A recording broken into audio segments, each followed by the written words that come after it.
3 minutes after 10 is the time, and if ever there were a compelling case for making this programme compulsory listening, it was yesterday's programme, particularly the segments on Natalie Elphick's defection to the Labour Party. I don't know what you took away from it if you were listening. If you weren't, I'll sum up briefly, because something has just happened in the last few minutes that speaks directly to the conclusions we arrived at.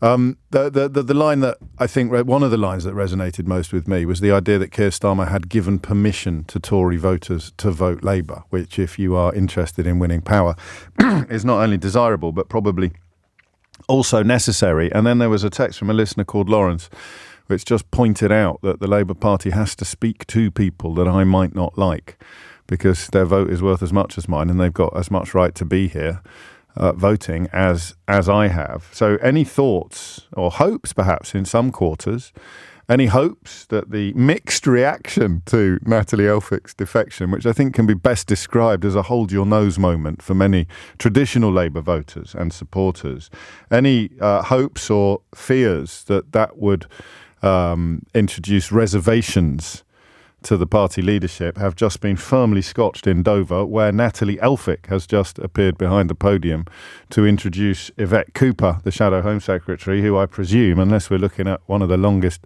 warm-ups in political history, I presume it will fall to Yvette Cooper to introduce Keir Starmer shortly. So there you've got the Dover MP, now Labour, briefly, because she's not standing at the next election, widely associated with particularly pungent opposition to immigration in general. I think that's fair to say, but the refugee crisis in particular, small boats in particular, essentially warming up the audience for Keir Starmer's looming speech about how his party will address the scourge of smuggling gangs.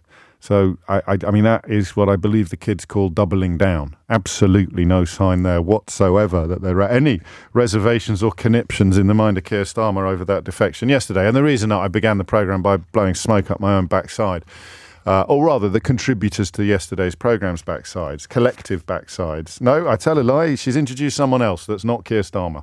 But this isn't our conversation for the top of the show today. I'm just pointing out that conclusion we arrived at, in some cases perhaps reluctantly, that this was very, very good politics, has become impossible to resist. One thing I noticed on Twitter, and please don't start shouting at me, but some of the people who were keenest to denigrate Keir Starmer for accepting Natalie Elphick into the party were SNP supporters, which confused me slightly until I saw the polling this morning, which has seen Labour put a little bit of clear blue water between themselves and the SNP for the first time I can remember. And John in Reading quite rightly points out, no, James, the real highlight of the programme was Nicola Ethical.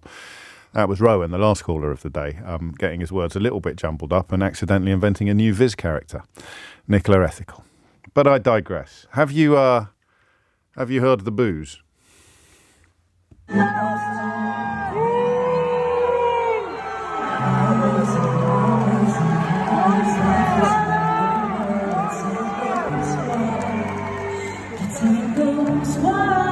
So that was a performance by Eden Golan, who is the Israeli entry for the Eurovision Song Contest, being disrupted by protesters in the room where it happens. There were between 10 and 12,000 protesters massed in the centre of Malmö, also objecting to her presence in the contest.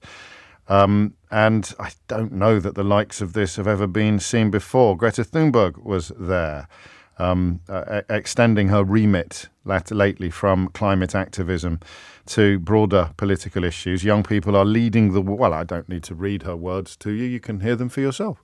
We think it is outrageous and inexcusable for Eurovision to let Israel participate while committing a genocide. It's a song contest where Israel, a country that is currently committing a genocide in Gaza, are allowed to compete. When a country behaves in a way that is unacceptable, then Eurovision excludes them. So why not Israel? And finally, the chanting of that crowd, which marks a political moment that, well, it certainly focuses the mind, doesn't it? Dirty, dirty competition! Dirty, dirty competition! Dirty, dirty competition! Dirty, dirty competition! Israel out of Eurovision! Israel out of Eurovision! Israel out of Eurovision! Israel out of Eurovision! Gosh, Eurovision, historically quite a ridiculous contest. I think even Terry Wogan would struggle to inject much humour into this scenario, although I suspect if anybody could, it would be the late, great Sir Terry Wogan. I certainly won't try. What was the moment for you where you thought something fairly profound had shifted beneath your feet on this issue? And it will depend slightly on how closely you follow things, where you just thought, there is a detachment here.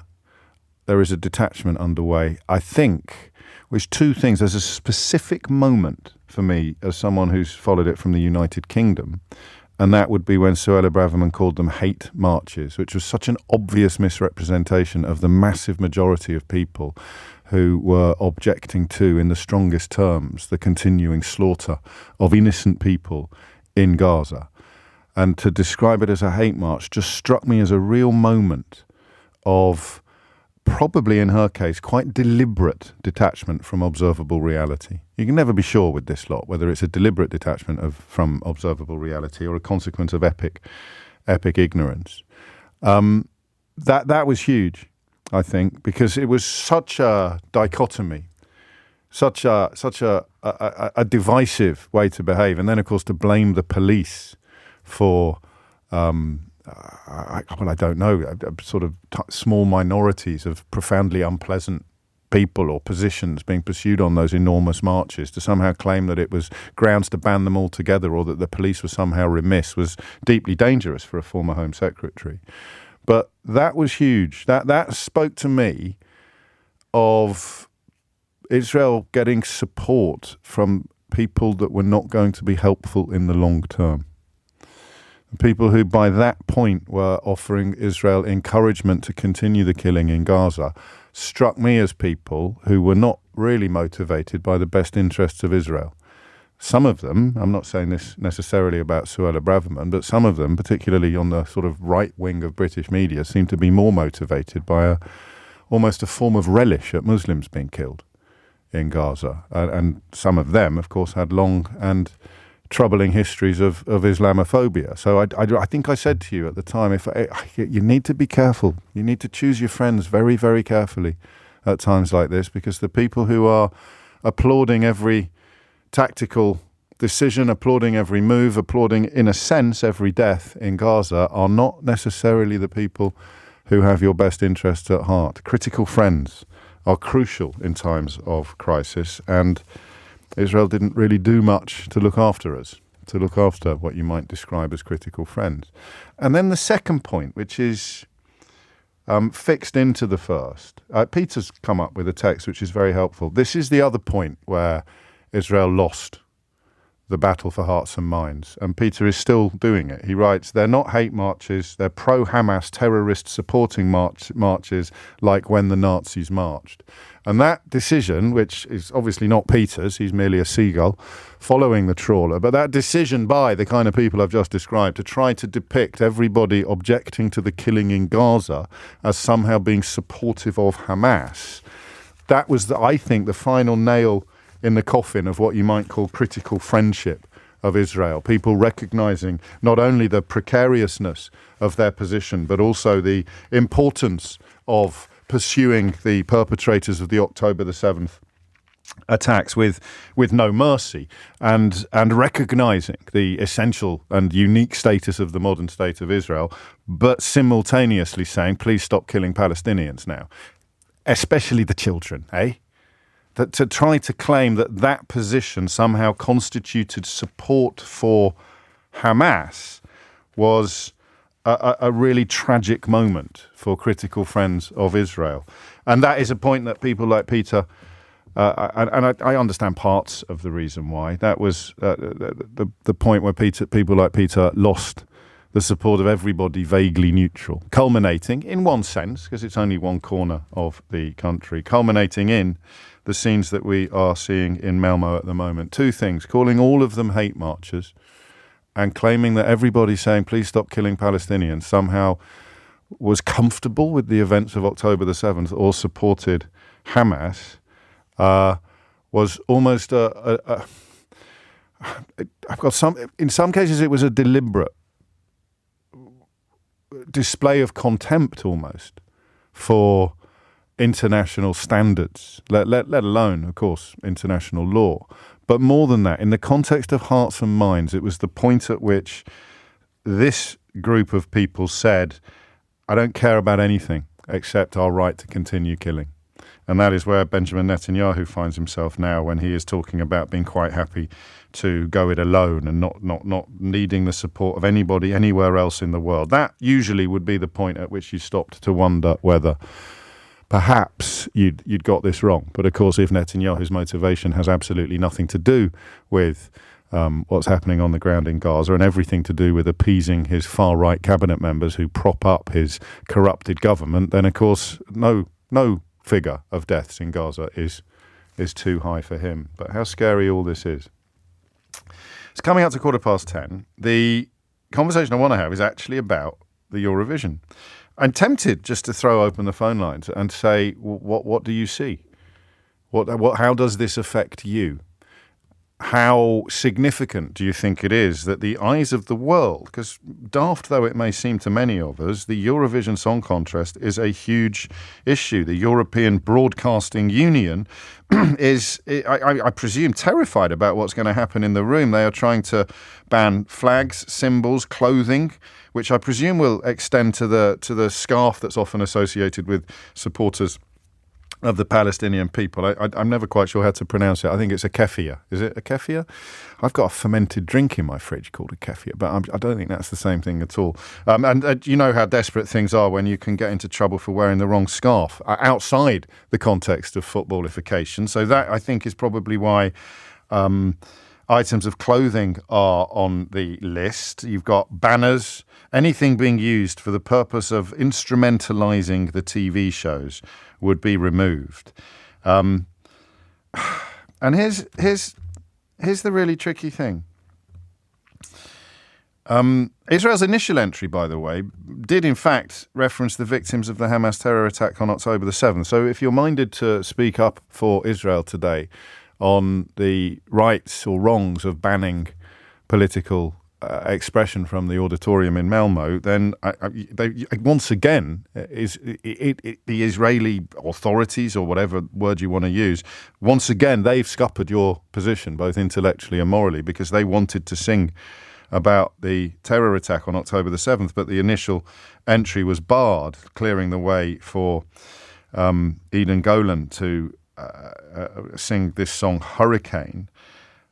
And some people think the words dancing in the storm, I'm still broken from this hurricane, refer to October the 7th. But that's how art works. So I think the question I'm going to ask you, and it's one of those mornings where it's very broad, and we may end up just saying, what do you make of all this then, eh? But I don't think that this organisation should have banned the Israeli entry. But at the same time, I think that entering and performing is going to do untold damage to what I would loosely describe as the Israeli cause. So riddle me that. Do you agree with either, neither, or both of those positions? You can't.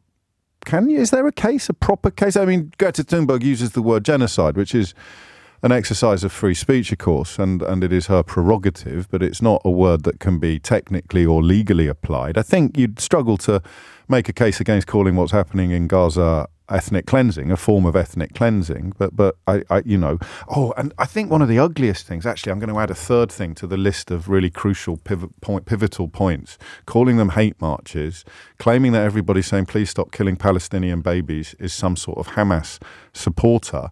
And then the third thing, of course, is the claim that if we really wanted to commit a genocide, or if Israel really wanted to commit a genocide, then it would. So you can't possibly call this a genocide because they've only killed 40,000 people. That is sophistry on an almost unbelievable level. But it is still true that I don't think you can legally or technically apply that term yet. So should the Israeli entry be performing? To which my answer is yes. 0345 6060 And yet, somehow simultaneously, is the participation going to do much, much more harm to the Israeli cause and much, much more good than perhaps anybody there expects to the Palestinian cause, the cause of the Palestinian people, than would be evinced by not turning up at all. I'll answer this early because I don't want to waste a phone call on it. Jack writes, Russia was banned from Eurovision after the invasion of Ukraine. Why should Israel be treated any different to Russia? Because in the first instance, Israel is responding to a bloody and vicious terror attack on its own soil by going into Gaza. So the parallel, although popular, is puerile. I'm happy to clear that up, Jack. I won't put you in idiot's corner because a lot of people ask that question in good faith and I've now answered it. So don't waste tuppence ringing in to make that spurious analogy. But here is where I think we are. It would have been a mistake to ban them, but participating is really going to hurt them. 0345 6060 973 is the number that you need. And I wonder whether somebody heartbroken, somebody deeply, deeply allied to the necessity of the modern state of Israel, someone who loves Israel but perhaps hates Netanyahu, it's probably an underreported position in this country but not in other European countries. I wonder whether supporters of Israel would also wish that you weren't joining in this time. I don't know. That must be a really tough moral dilemma because you're sort of saying you don't want to be cowed. You certainly don't want to be silenced by protest if you believe in the cause. But if you don't believe in the continuing carnage in Gaza, if you, like many senior Israeli politicians, are now publicly recognizing the eternal impossibility of the two objectives existing in the same space. You could either claim to be pursuing Hamas to destruction or claim to be desperately trying to secure the release of the hostages. To claim to be doing both while killing everybody in the region was clearly ridiculous, as we have said many times on this program, but possibly when we first started saying it, people weren't ready to hear it. But if you are someone who loves Israel but hates Netanyahu, what do you want to happen? Do you want it to go ahead or not? I'm trying to put myself in your shoes, just for a moment. And I don't know. I'll tell you what I think, and I've got nothing here except an intellectual imagination and a bit of an emotional imagination as well. I'm imagining what it would be like to be one of my good friends who's in Tel Aviv at the moment and is protesting against Netanyahu's government on a regular basis, dedicated, like a lot of people in the country, to a ceasefire, but who loves Israel and fears for its future. What would she want? Would she want this to go ahead? Would she want the Israeli entry to go ahead or not? I honestly don't know. So I'll ask you, and I'll remind you of the phone number, 0345 6060 973. 23 minutes after 10 is the time. Darius isn't taking this entirely seriously. He says, James, I was just listening to your introduction and it occurred to me that Eurovision has never had anything to do with the music. That's not true. You don't have to be a fully paid up member of the Abbot fan club to recognise that Eurovision has produced some absolutely iconic moments and indeed music. Abbot, one of the finest bands of all time. And I think that Kilt is also being a little bit frivolous when they write, could you imagine if World War III broke out over the Eurovision Song Contest? But the question remains, should Israel be performing there, given the strength of feeling against the policies being pursued in Gaza? And even if you love Israel, I mean, Esther's been in touch to make a point. I have touched on Esther, but perhaps you missed it. You're right. Do you realise how many Jewish people and Israelis don't even agree with the Israeli government or in general with what's going on? So why would you ban all of us? Nearly all of us have nothing to do with Netanyahu or the IDF. It's all just so scary.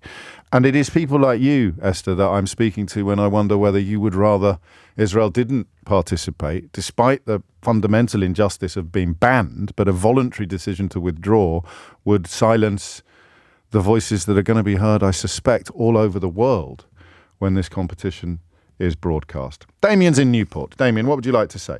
Good morning, James. Long-time listener. Welcome. Great show. I'll keep my point relatively brief, but I think it's a very, very important one. I don't agree that they should be allowed to participate, mainly because it is an incredibly frivolous sideshow, a dead cat, if you will. What's happening now, you've got this huge debate about whether they should or they shouldn't, and the miserable reality for the innocents living on the ground is unimaginable. We cannot even think about the No, but you're what's happening. conflating. I understand your point, but I mean, if it's really such a frivolous sideshow, then why do you need to ban anything or anyone from taking part? Because the only reason you would ban somebody from taking part is if you thought it was a serious issue. So you can't have it both ways, mate. No, I get what you're saying. That's because it's true. Okay, well, I don't, this is your domain and your manner, so I'm not going to. Explain to me how it can be simultaneously frivolous and also so important that Israel should be banned from joining in. Well, we're having this conversation. You're having this debate on the radio. Yes. And countless other stations throughout Europe and the world are talking about a song contest. Well, not technically a song contest. Technically, they're talking about Gaza protests and the arena in which they're currently taking place. So, I mean, you're playing the devil's advocate now, and I'm not, Damien. You haven't. Hey, mate, let's not fall out. You made a point. It was a bit silly. And probably because you've come on first, you haven't had time to think it through properly. But you can't come on and say it's really, really frivolous. It's a big dead cat. But it's so important that Israel should be banned from taking part. And you know, as I say, let's not fall out. But just needs a little bit more work. If I was giving you back your homework, it would be a C+ for effort, but probably a D- for execution. Marie's in Maidenhead. Marie, what would you like to say? Hello, James. Hello, Marie. I'm a first-time caller. I'm a bit nervous. I'm not surprised because I just ripped his head off, but I will be much more gentle with you, Marie, I promise.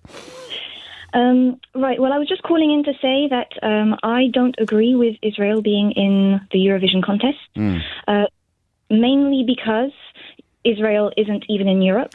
I'm glad you've got on early because this is a point that we should probably nip in the bud. Do you know what else is not in Europe? Australia. Correct. So this is not a European song contest. It is the European Broadcasting Union, and it is their purview, their remit to deal with whichever countries they want to deal with. So you can't this year say Israel shouldn't be in it because of Gaza. You could only say it should be a European song contest, but it never has been. That's fair enough. Okay, I hadn't taken that into consideration. So bearing in mind that they've got a right to be there, if you like, constitutionally, should they have a right to be there this year politically or morally? Well, I still think they shouldn't be allowed there this year because it's a platform that's supposed to be apolitical. Yes. And they've proven time and time again that their choice of song will be political. That's debatable, but equally a lot of people would be on your side of the debate. Well, wouldn't you say that having a song titled October Rain as the first... Well, that was clearly political, but that one was excised from. They weren't allowed to enter with that one. Correct, but then you've got Netanyahu sending a message of support to the singer Eden, saying, good on you for standing against antisemitism. So he's essentially putting this as a moral standpoint. Saying, please stop killing Palestinian children is somehow an anti-Semitic position, which an awful lot of other people have taken up and run with. But that's why I think this is the worst case scenario for them, because now even people, if there are many, who haven't really been paying attention, everybody can recognise the fundamental idiocy, the repellent nature of claiming that everybody saying please stop killing Palestinian children is somehow engaging in an anti-Semitic campaign. It's going to do Israel much, much more harm than good, I think. Yeah, and I think a country at war shouldn't perform at an event about unity and peace. Fundamentally, it doesn't fit the morals. So you'd ban Ukraine? I'm in one of those moods this morning, Marie, aren't I? I don't. Because you wouldn't ban Ukraine, I don't think, because you think they're on the right side of a war, and there are people listening to this who think Israel is on the right side of this war. So that again would be a tricky thing to do. I wonder whether we're nudging each other, all of us, even Damien, towards a place where, regardless of what your position is, most people would agree it might have been better for all concerned if Israel had voluntarily withdrawn. Yes, I agree with that. Because it spares them the PR nightmare that is coming their way at 100 miles an hour. And PR nightmare is probably too mild a phrase to do it. And it would also involve what you describe as taking a particularly pungent political issue out of an environment, out of an arena in which Such things, many believe, have no place. But the point that Marie makes very powerfully is that the original song was absolutely war propaganda. The original song was absolutely designed to portray Israel, even as they continue to kill on an unprecedented scale in Gaza, to portray Israel as the eternal victim. The lyrics included the phrases, "There's no air left to breathe, there is no place for me, they were all good children, each one of them," which of course leads me to the thing I've been saying to you since October the 8th. So are the other children. The death of an Israeli child and the death of a Palestinian child in the mind and the moral conscience of most people is equal. And the people who are perhaps responsible for much of the worst excesses that we've seen in the last few months are people who, whether they're prepared to say it out loud or not, don't believe that a Palestinian life is worth the same as an Israeli life, or that a Jewish life is worth the same as an Arab life. It's 10:31. You're listening to James O'Brien on LBC. Thomas Watts is here now with your headlines. It is 10:35 and you are listening to James O'Brien on LBC. Well, here's an angle that I wasn't expecting and hadn't anticipated, but it's an important one. And it is actually direct from the person I alluded to earlier, my friend who I thought was still in Tel Aviv, and fits very much into the category of loving Israel and not having any love for the current government there, but back in the UK now. I initially didn't think that Israel should participate. It just felt so unimportant, even a crass distraction from what is happening. However, when I watched last night, I was brought to tears by the song and performance. Karen Pelez, who wrote and composed the entry, lost close friends from the kibbutz Bari, and some of them are still hostages. It felt like I could hear her pain in the song, and to me it encapsulated the pain and emotional storm of the past 7 months, in all aspects of this continually horrific situation. So that's one takeaway from this. I think, stepping back from personal relationships, the intervention from Benjamin Netanyahu possibly drives a coach and horses through the optimism contained in that perspective when he's saying you've already won, essentially by just being there. You have already won. Not only are you proudly and impressively participating in Eurovision, but you are successfully confronting a horrible wave of anti-Semitism. So my friend is right, but then up pops Netanyahu again to pollute and undermine even the most well-meaning and honest attempt to find some good and universality in the whole situation. Martin's in Mill Hill. Martin, what would you like to say? Hi, James. Long-time listener, and I'm also a first-time caller. Welcome Hi, aboard. mate. Welcome aboard. Thank you. And I think I'm the model caller that you were asking for. I think you'll find I'm the one that does the absence of modesty here, Martin, not you.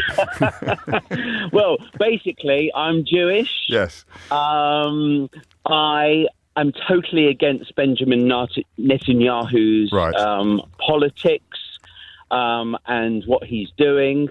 However, I'm also a Eurovision fan, and I've watched it forever. I'm old enough to remember 1978 with Hallelujah and that winning the Eurovision. Yeah. And it was a long time ago, and then they had another win with another song, and so they've participated in it for a long time. Yes. So the whole thing of Australia and should Israel be in it because of their location is a different point. It's a red herring. But the point exactly. But today's point and what you're asking is should Israel participate?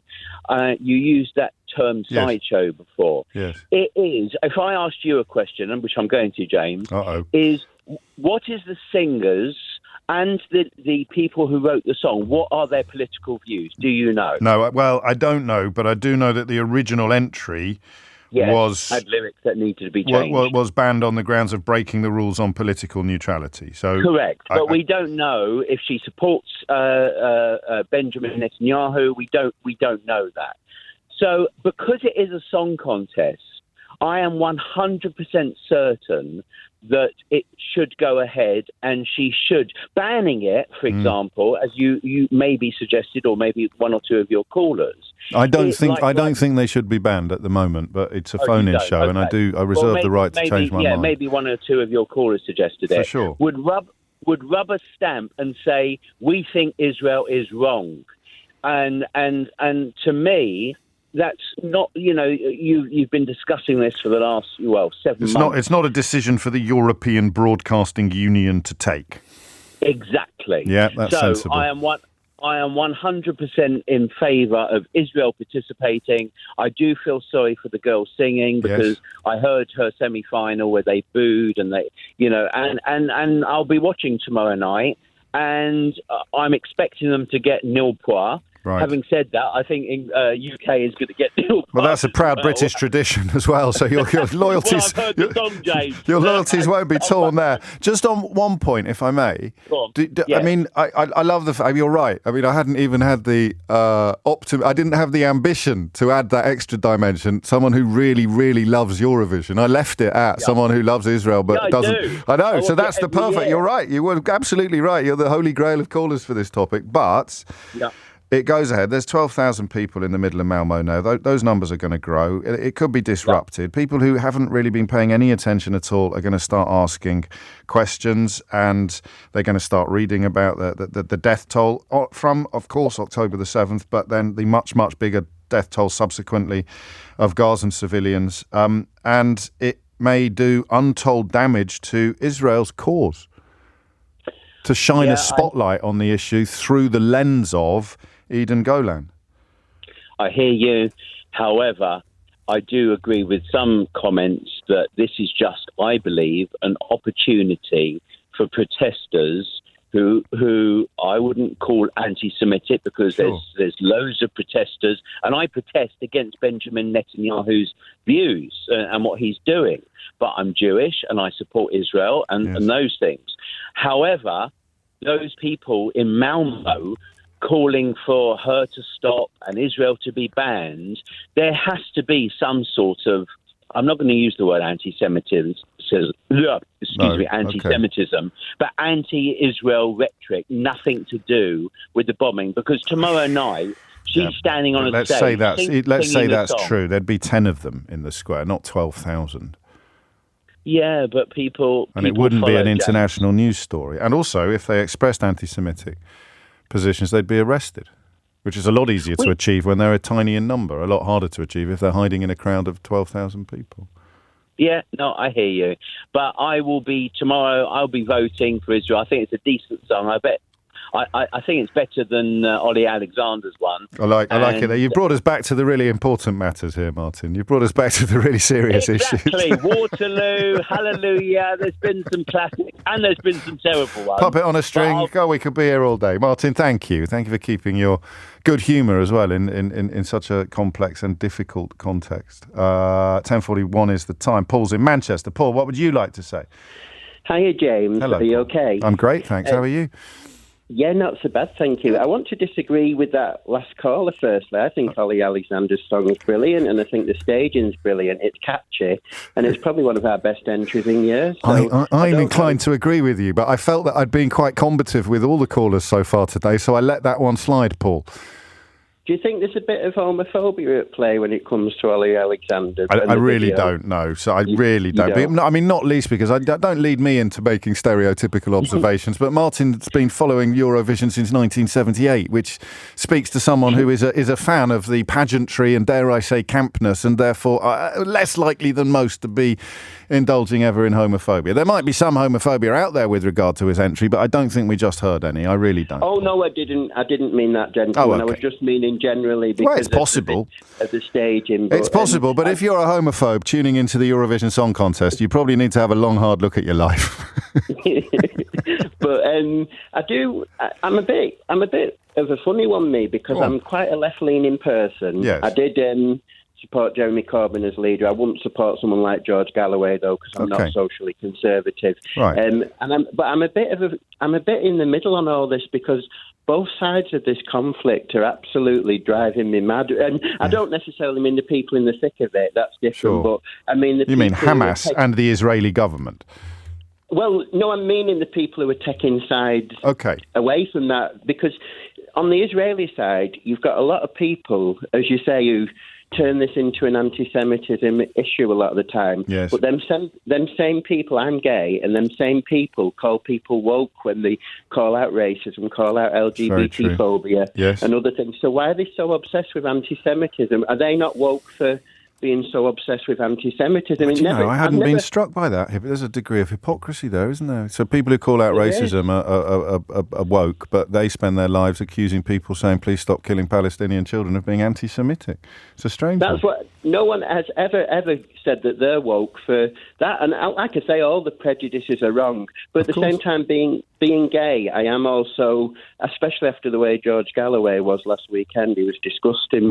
With Lewis Goodall.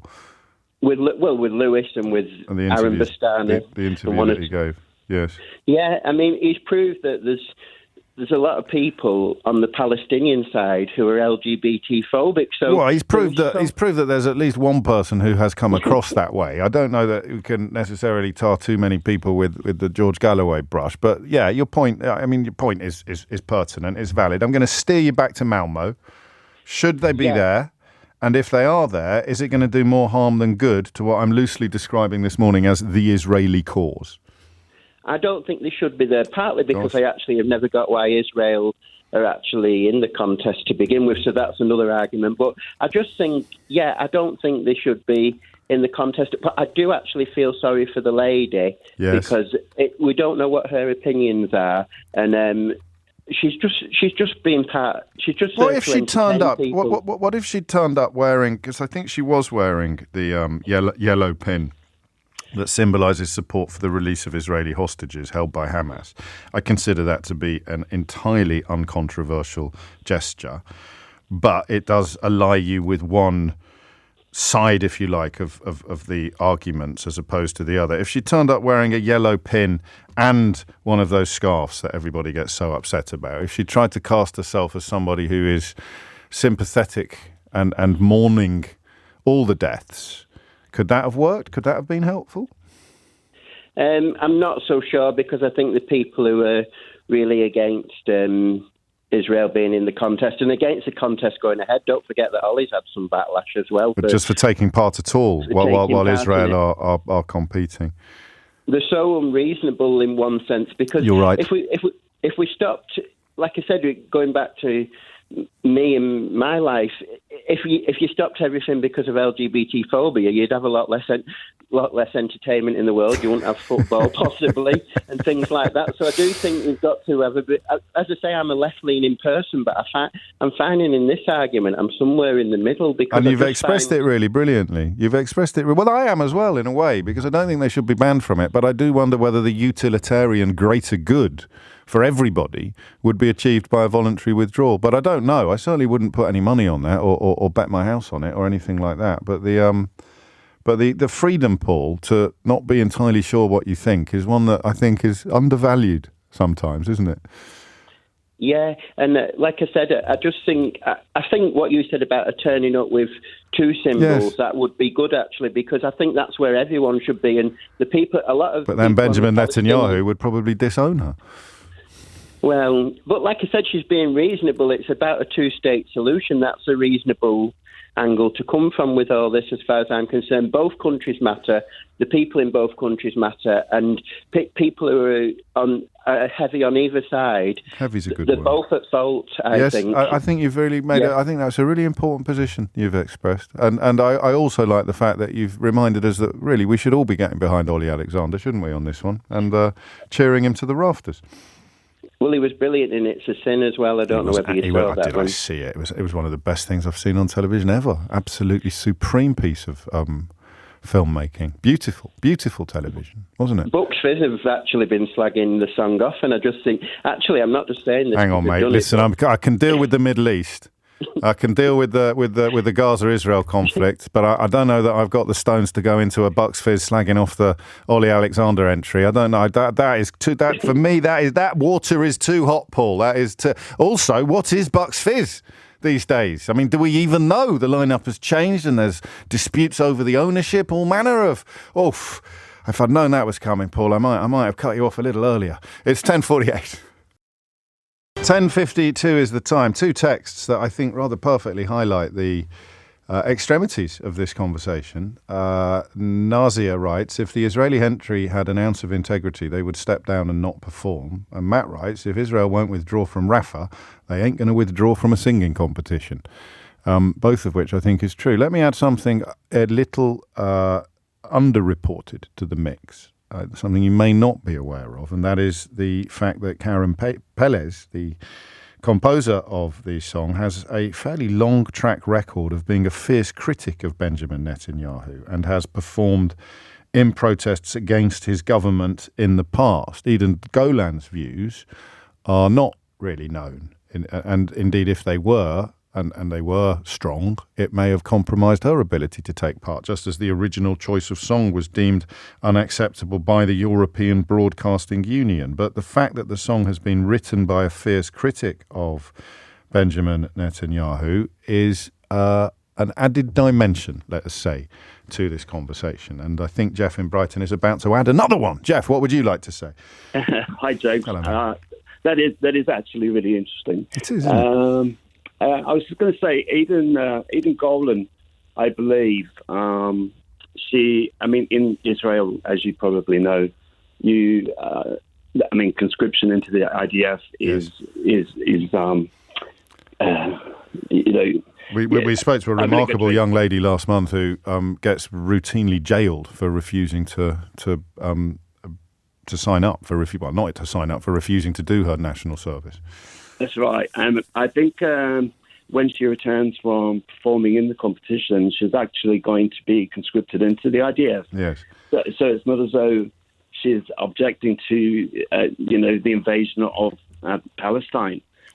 And so it's almost like they have a performer in the competition who is actively supporting the invasion of Palestine. I'd say it's a bit of a leap, because the consequences of refusing to be conscripted are huge, and we don't know the contents of her mind. And even though a tiny number of people have found I would use the word courage in this context, have found the courage to refuse to join the IDF, I suspect there's a lot of people who would rather not, but do so anyway, Jeff. So I don't think we can state with absolute confidence that she is, by dint of being a subject of conscription, she's four square behind everything that the IDF does. Can we?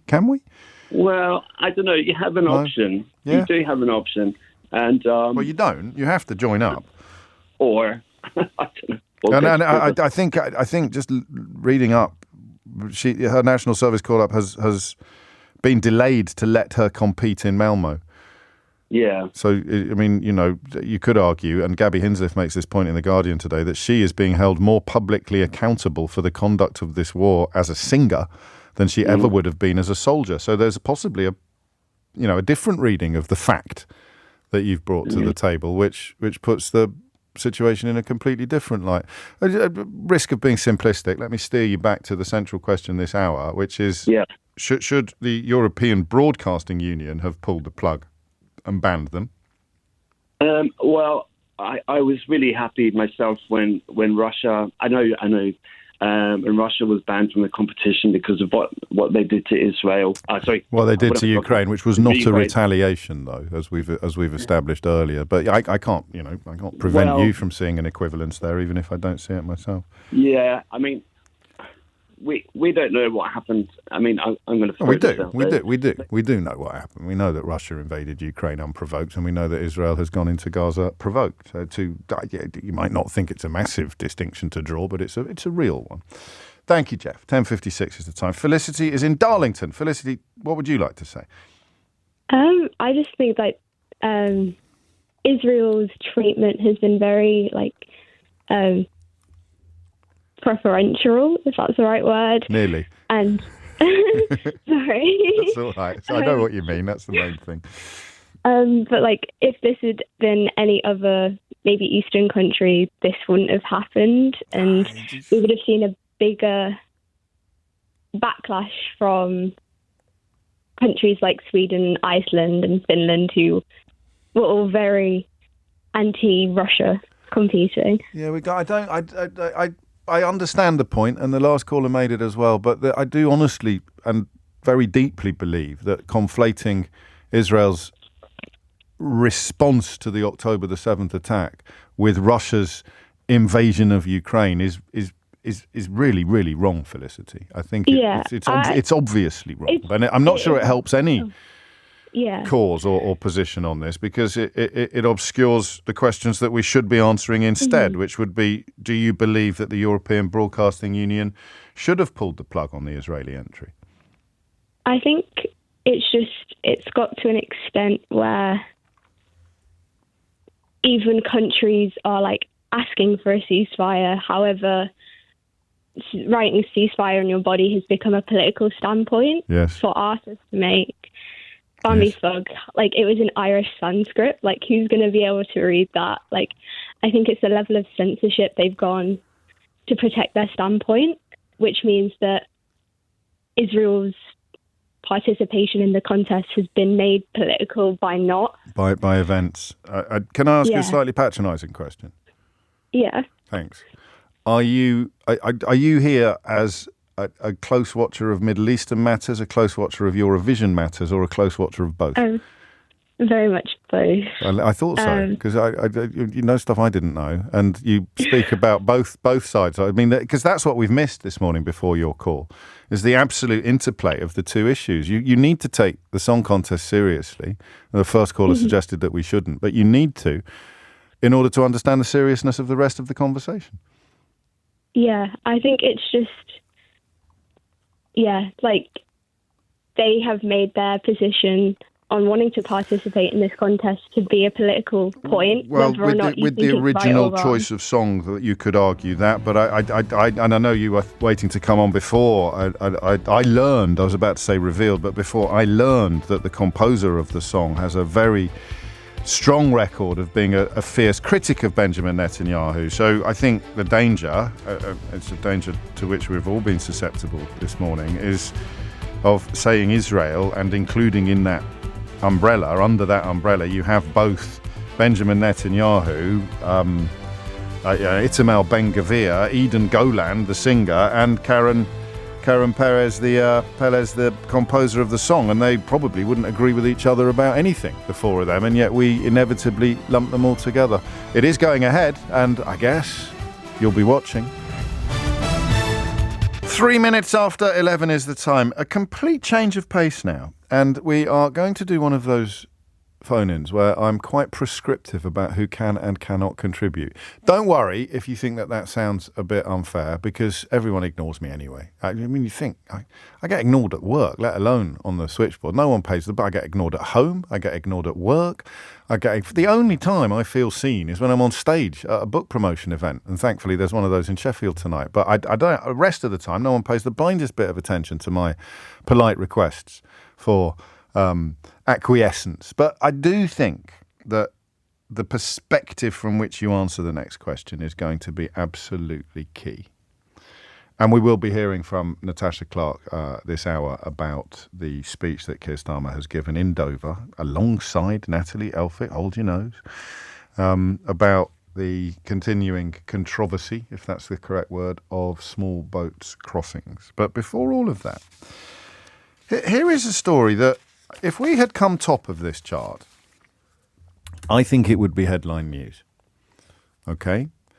It's a survey of, I think, 71 countries. It's a huge survey looking at all corners of the globe. And if we had come top, I think it would be in all the bulletins. I think it would be top of the charts. I think it would be used by Conservatives to claim that they were doing a bang-up job, despite all the evidence to the contrary, and I think you would already be aware of it. Do you know what it is that I'm talking about? Unless you have read one columnist in one newspaper this morning, I don't think you will. Or, of course, unless you follow the Global Mind Project and its Mental State of the World report, which provides a sort of annual snapshot of trends and insights on the mental well-being of internet-enabled populations around the globe. 500,000 respondents, 13 languages, 71 countries, 9 regions.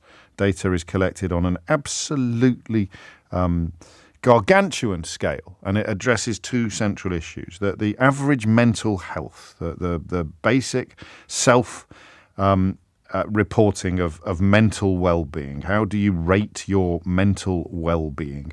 And also the percentage of people who describe themselves as being distressed and or struggling with their mental health. So if we were coming top of these lists, we'd be dancing in the streets, wouldn't we?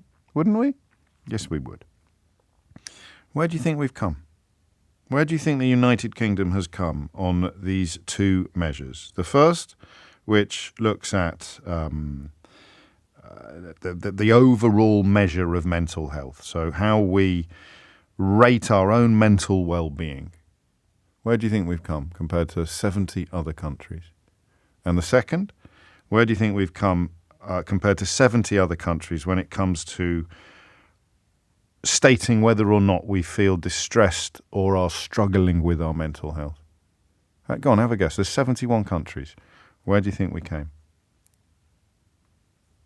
We came 70th on the first one and last on the second. We just nudged Uzbekistan into the bottom slot on the overall mental health question, the overall mental well-being question. But Uzbekistan rocketed up the charts to number 67 and left us at 71 when it came to the question of how many people here feel distressed or are struggling.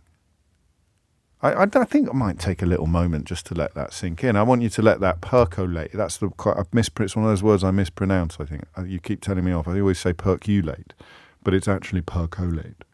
I'm going to let it percolate through your consciousness. Can you feel this story, this statistic percolating through your consciousness? Good. Because it's mad, right? This is the United Kingdom. Still top 5 or 6 economies in the world, which perhaps is part of the problem. They keep telling us that as if it's supposed to make us feel better, even as we hear stories yesterday from teachers who've got hungry children in their classrooms. But we are technically one of the top economies in the world. We are governed by multi-millionaires who enjoy all of the luxuries that money can afford, and yet they are governing a population that is unhappier than everybody else in the world. Some of the other ones near the bottom, because it's not, Ireland's not doing great, I've got to tell you that as well. South Africa, Brazil, Australia, working upwards from the bottom. India, Bolivia, Egypt, New Zealand, Iraq, Pakistan, Yemen, Spain. So it's not like we are cut loose from comparable economies and we are enduring a unique set of circumstances. But as with many things about the modern United Kingdom, we seem to be enduring problems faced by many populations even more than the other populations.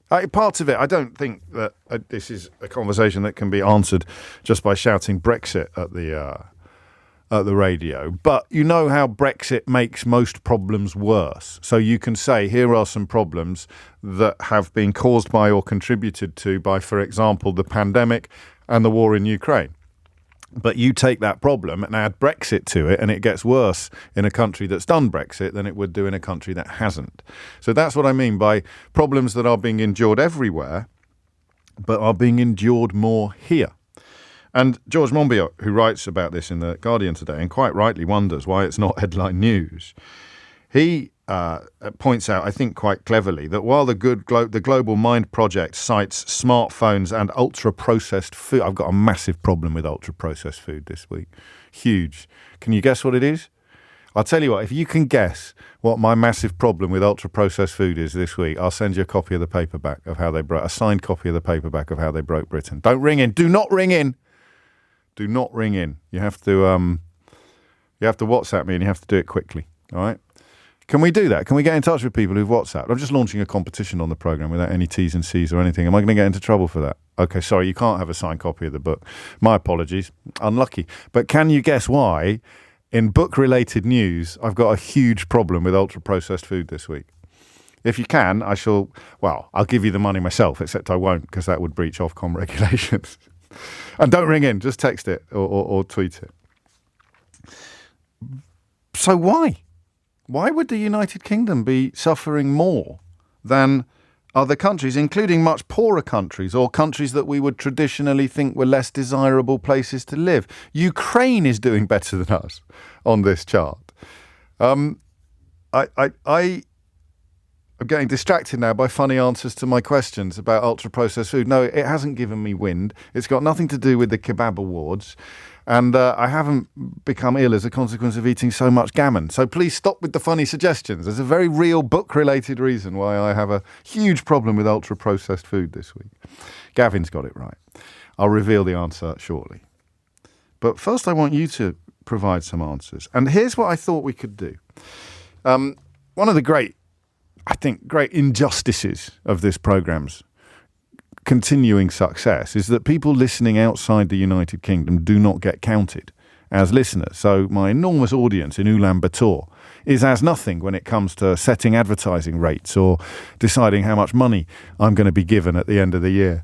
You don't get counted if you're listening overseas. But one thing we discovered during the pandemic and during the aftermath of Brexit was that we have enormous numbers of people living in countries that are not part of the United Kingdom. And we also, obviously, and much more obviously, we have lots of people listening who have not always lived in the United Kingdom. And those, I think, are the two constituencies that I'd like to start with this hour. So you are living abroad, either as a Brit abroad or as someone who has spent a lot of time in the United Kingdom. What I'm essentially saying is that you need to be able to straddle the story in the way that I cannot. I have only ever lived here.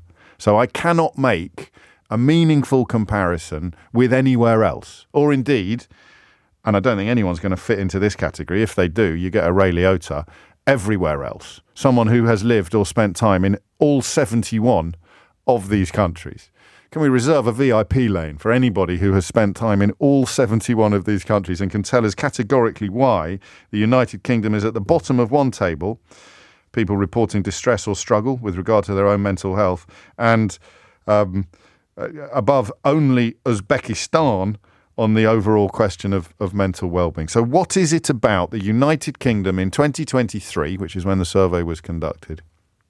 It'd be nice if you took it seriously. I don't want you to say, I think it's all because of Jacob Rees-Mogg, because I mean, he might be a contributory factor, but he's unlikely to be the beginning and the end of the reason why we are the most mentally struggling country on the planet.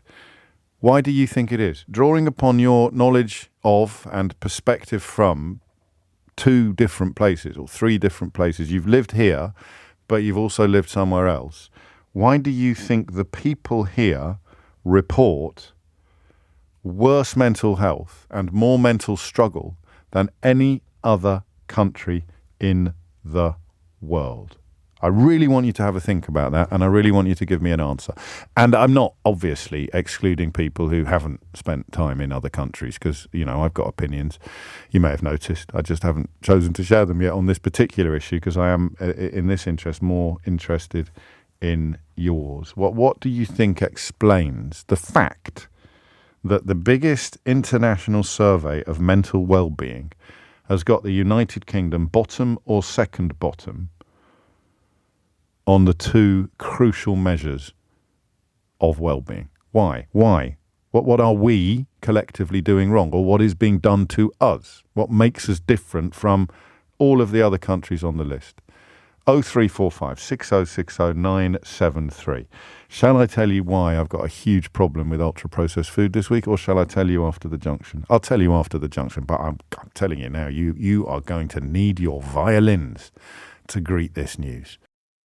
It is 11:17, and it is a question for the ages. Why is the United Kingdom at the bottom or second bottom on a global survey of mental well-being? And I don't know if Idiot's Corner is the place to put you, but if you're saying it's because they get benefits, then you should probably give your head a wobble. You don't get benefits as a consequence of responding to an anonymised internet survey.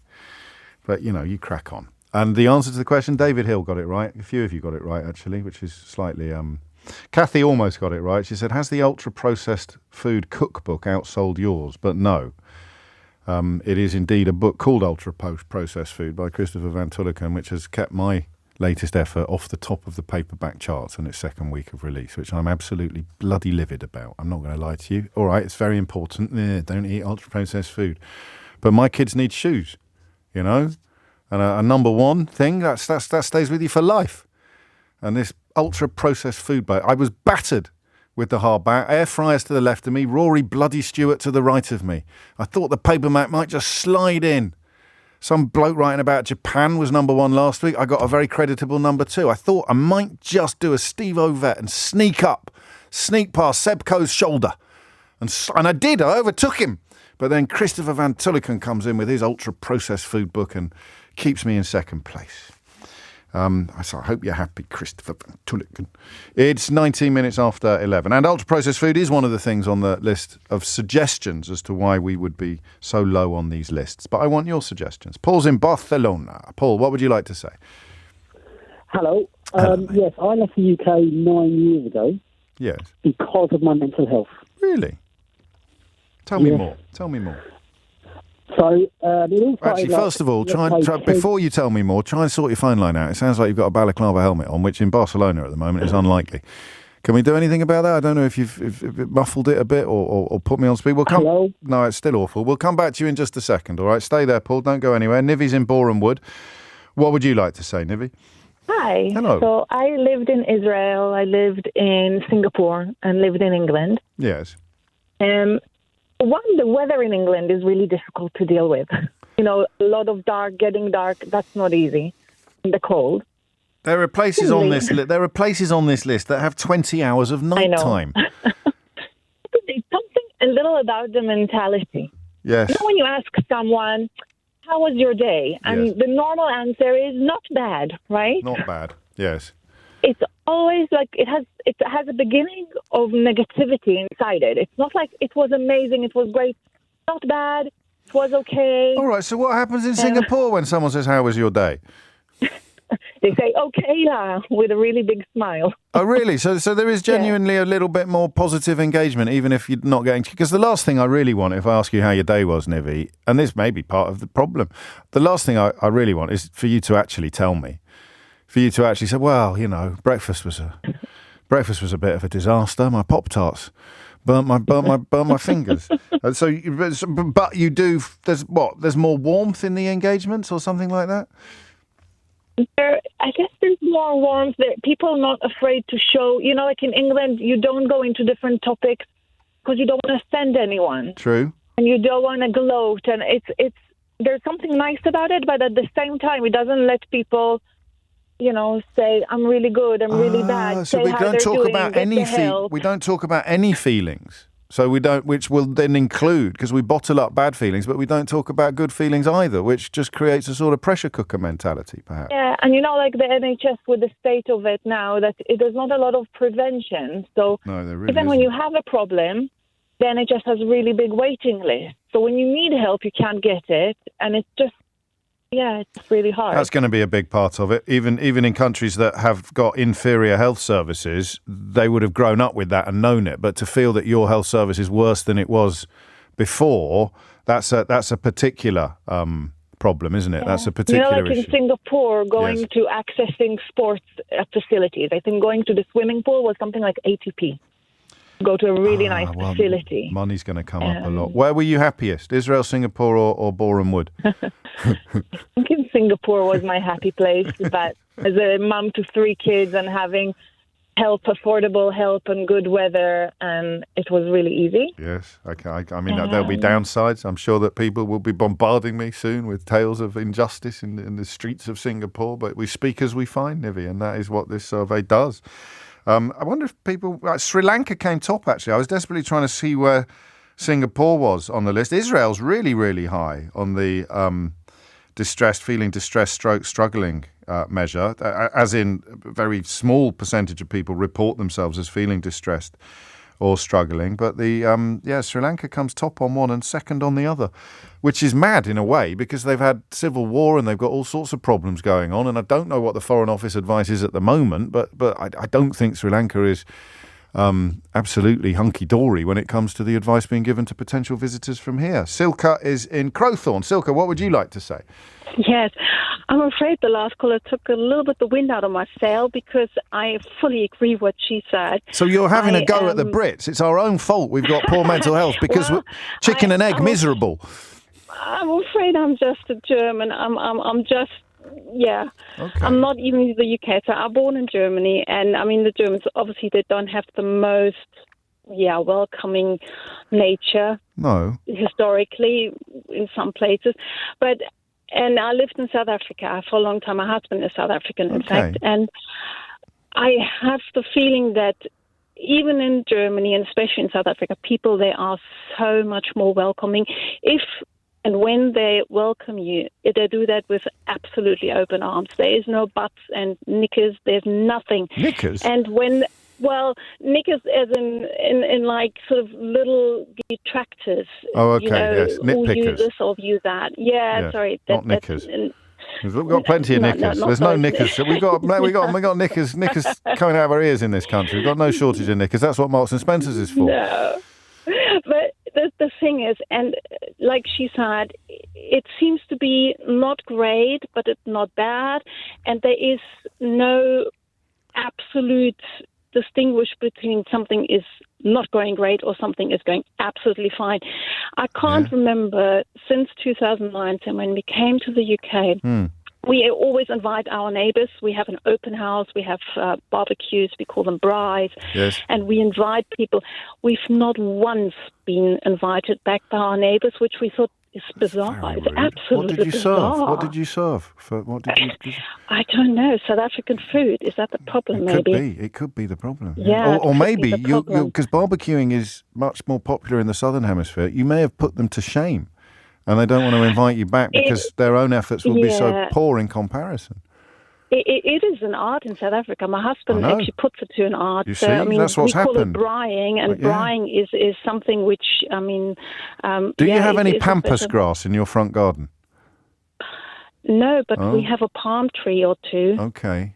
Because, I mean, there was a rumour some years ago that having pampas grass in your front garden meant that you were swingers. And the neighbours might have thought that you were inviting them round for a spot of wife swapping, and that would put them off. I imagine. Well, it might not, Silke. Oh. I mean, but you said they haven't invited you back, so it's not that then. No. So No, they're friendly with us. Not saying that we're not friends with them, but it doesn't seem to be this mentality. We're closed off. The open arm mentality, which I know from South Africa, and I have to say, I don't want to die in the UK. As soon as I retire, and my husband will retire, we're probably going to move back to South Africa. And because the people, I don't know whether this explains. I mean, this is the chicken and egg issue that you've cited so perfectly. Is that is the mental health anguish a consequence of being closed off, or is being closed off a consequence of the mental health anguish? I honestly don't know what came first, but I think they must be related to each other. Some brilliant suggestions coming in via other media as well. It's public schools and the stiff upper lip, James. Which ties in with the idea of being repressed, a repressed nation. But I think younger people talk about their feelings much, much, much more than older generations. And they're some of the worst affected cohorts in the statistics that we're looking at. And remember, it has to be peculiarly British. The answer has to be peculiar to Britain, because although lots and lots of other countries will have all of the same issues or problems, or most of the same issues or problems, we're coming bottom. From Crowthorne to Cornwall, Liz is in Truro. Liz, what would you like to say? Hi, James. Hello. Put it in perspective. I lived overseas for 10 years, Hong Kong, Singapore and Australia, and we actually chose to come back to the UK because I think before we went out there, we were misguided and thought, oh, everywhere's wonderful. Look at the shows with Australia. You live on the beach, you have a wonderful time, sunshine. It's not until you're actually living in these countries that you actually realise, actually, the UK's pretty good. And I do think there's a bit of an inherent half glass full mentality with the Brits, myself included on occasion. Of course, absolutely. But we really saw it when we lived elsewhere. And then you think, actually, it's not all bad. We moan about the NHS. Believe me, when you're overseas, you pay for everything. You pay for every single thing. And it makes you appreciate how good things are over here, even when they're bad.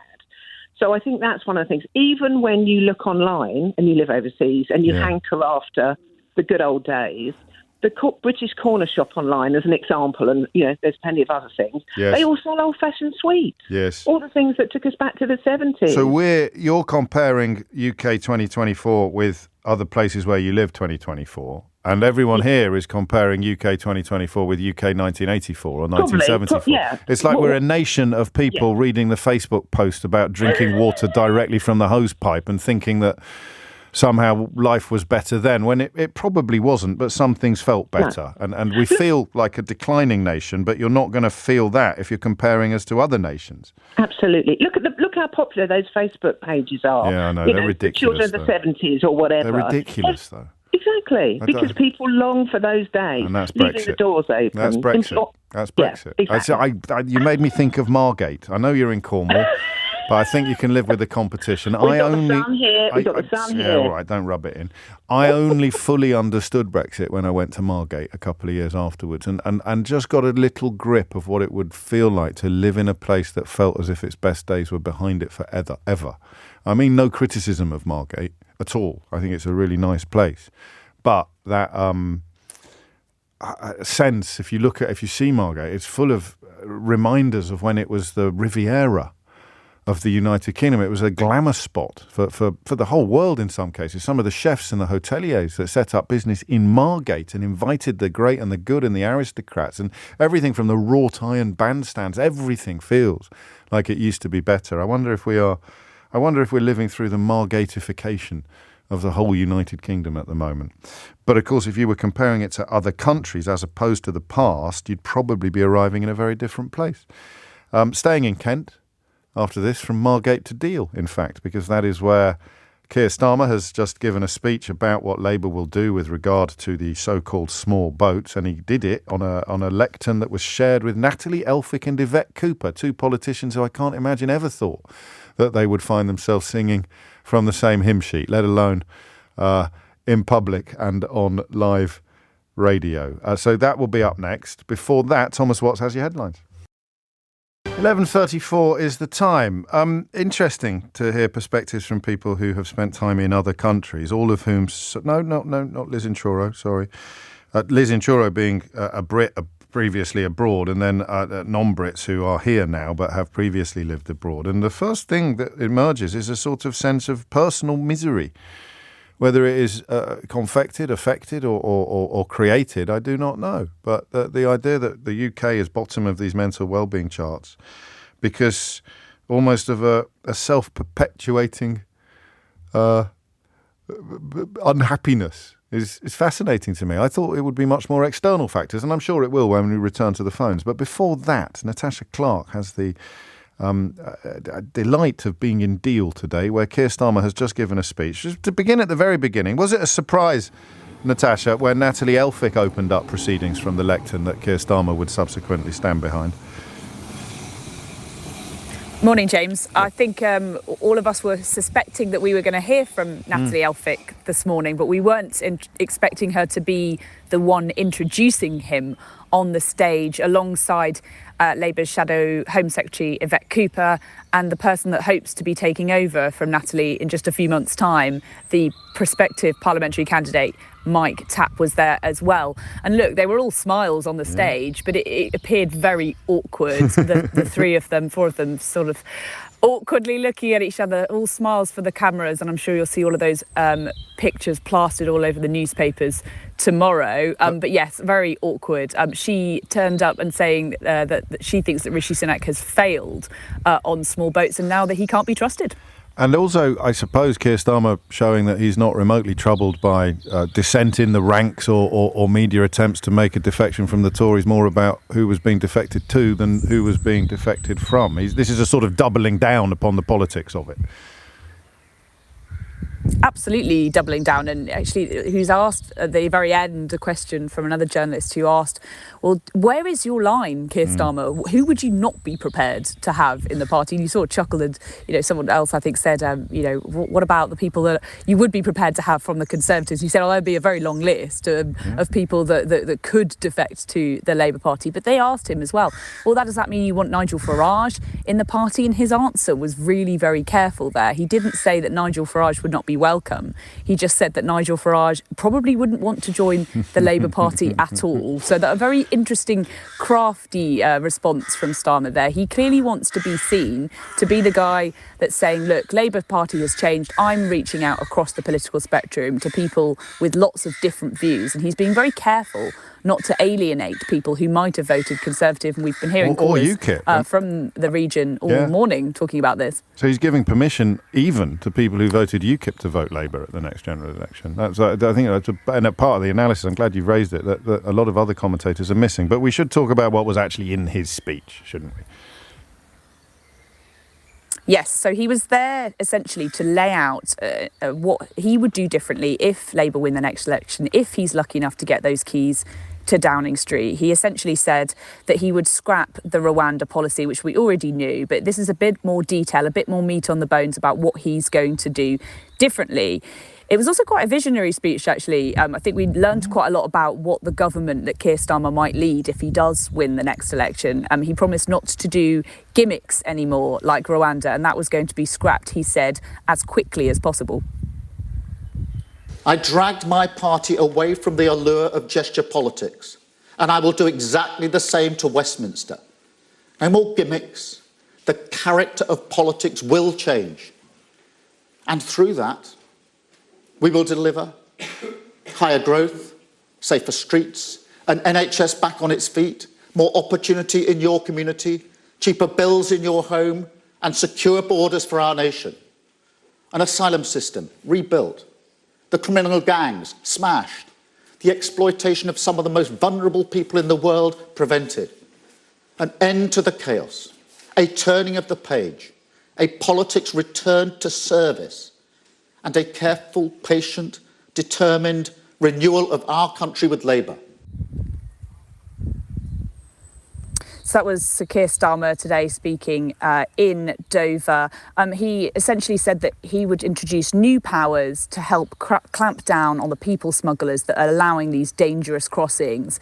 A little bit of everyone in that speech. I think there were some messages to the left of his party that he needed to be seen to be tough on borders, tough on immigration, but also to the other sides of his party who have accused him of going too far the other way and parking the tanks very much firmly on the Tories' lawn. There were some very moving moments as well, James. He spoke about seeing migrants the same age as his own two children who were, had made that very dangerous crossing across the Channel. He spoke about those who were dying in the Channel making those very, very dangerous crossings. He also talked about bringing in MI5, hundreds of new specialist officers. That will be a manifesto promise, he said, come the election, this new border command elite force. He also talked about how the Tories really have failed to deliver on this. They will obviously argue, well, the Rwanda plan hasn't started to work yet because we've not got those flights to take off. And I wanted to press him a little bit more on the timetable about, well, when exactly would you scrap this if you became Prime Minister? Natasha from LBC. Can I just push you on the timetable for this? You've just said you're going to scrap the Rwanda plan. Is this going to be in your first 100 days? And just on the reaction from your own MPs to Natalie Elphick's defection, it's been one of shock and anger for a lot of MPs. Jess Phillips has said it's like being punched in the gut. One MP is reported to have cried at the news. Are you concerned that she makes you a very easy target for Tory political attacks and makes you look like a man that doesn't stand for anything? Firstly on the timetable, look, we're going to get rid of the policy straight away. I'm not going to continue a policy I don't think is going to work, which is going to cost a fortune. I'd rather use the money that's being thrown at the Rwanda scheme and put it behind the command that we want to set up. And the command can be set up very, very quickly as well. It doesn't require primary legislation. Some of the powers I've outlined are already in primary legislation. Others will require some legislation, which I think we can pass very quickly. So I see this as a very fast timetable to get this off the ground. And in relation to Natalie, look, this is a very important and significant crossing of the floor for the reasons that Natalie has set out. And I think anybody reading the words she said this morning would be persuaded that this is a very significant thing. That was Keir Starmer answering my questions on exactly when he was going to scrap the Rwanda policy. He said he was going to do that as soon as possible when he gets into power, which is very interesting because he's going to have something to replace it with. And in another answer to another journalist's question, he also admitted something very interesting, was that if the Tories are successful in getting these flights off to Rwanda, and they do put people on them and send them over to Rwanda, a future Labour government would not be taking any of them back if he got into power. So that's really interesting that he thinks that essentially Rwanda is an unsafe country, but he won't take people back from there if he does enter power at a time where those flights are already taking off. And that's going to be a real problem that the Labour Party are going to have to grapple with in the next couple of months ahead of the election. What happens if the planes do work? But equally, how will you dismantle a policy which the Tories are already starting to put in place now?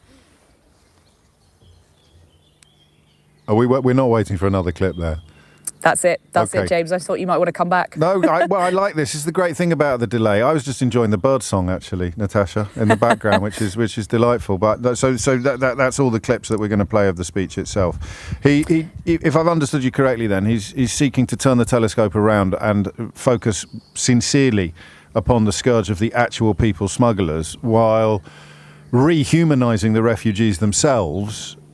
Which is missing probably from government rhetoric on this issue, rehumanising the refugees by speaking about his own family. Yeah, absolutely. And he said that he didn't want Britain to be seen as a soft touch on this. And some of his very tough language, comparing with the sort of rhetoric that he was talking about, migrants and trying to feel a lot of sympathy for these people that are making these very dangerous journeys. Some of his toughest language was when he spoke about the need to secure Britain's borders, and he promised to make it a hostile ground for these evil gangs that are coming. He said that would be enough of a deterrent. If we can stop people getting in those boats in the first place, getting to make those dangerous crossings, then that will be enough of a deterrent to stop more people from coming over. But the argument from the other side, the Conservatives say, well, actually, what is the deterrent unless you actually stop giving people a reason to coming here to Britain in the first place, that it's not going to work. He also was very interesting, I think, just sort of, like I say, on his vision for what a Keir Starmer government, what a Labour government would look like. He said there would be no return, it would be a new type of politics, an end to the 14 years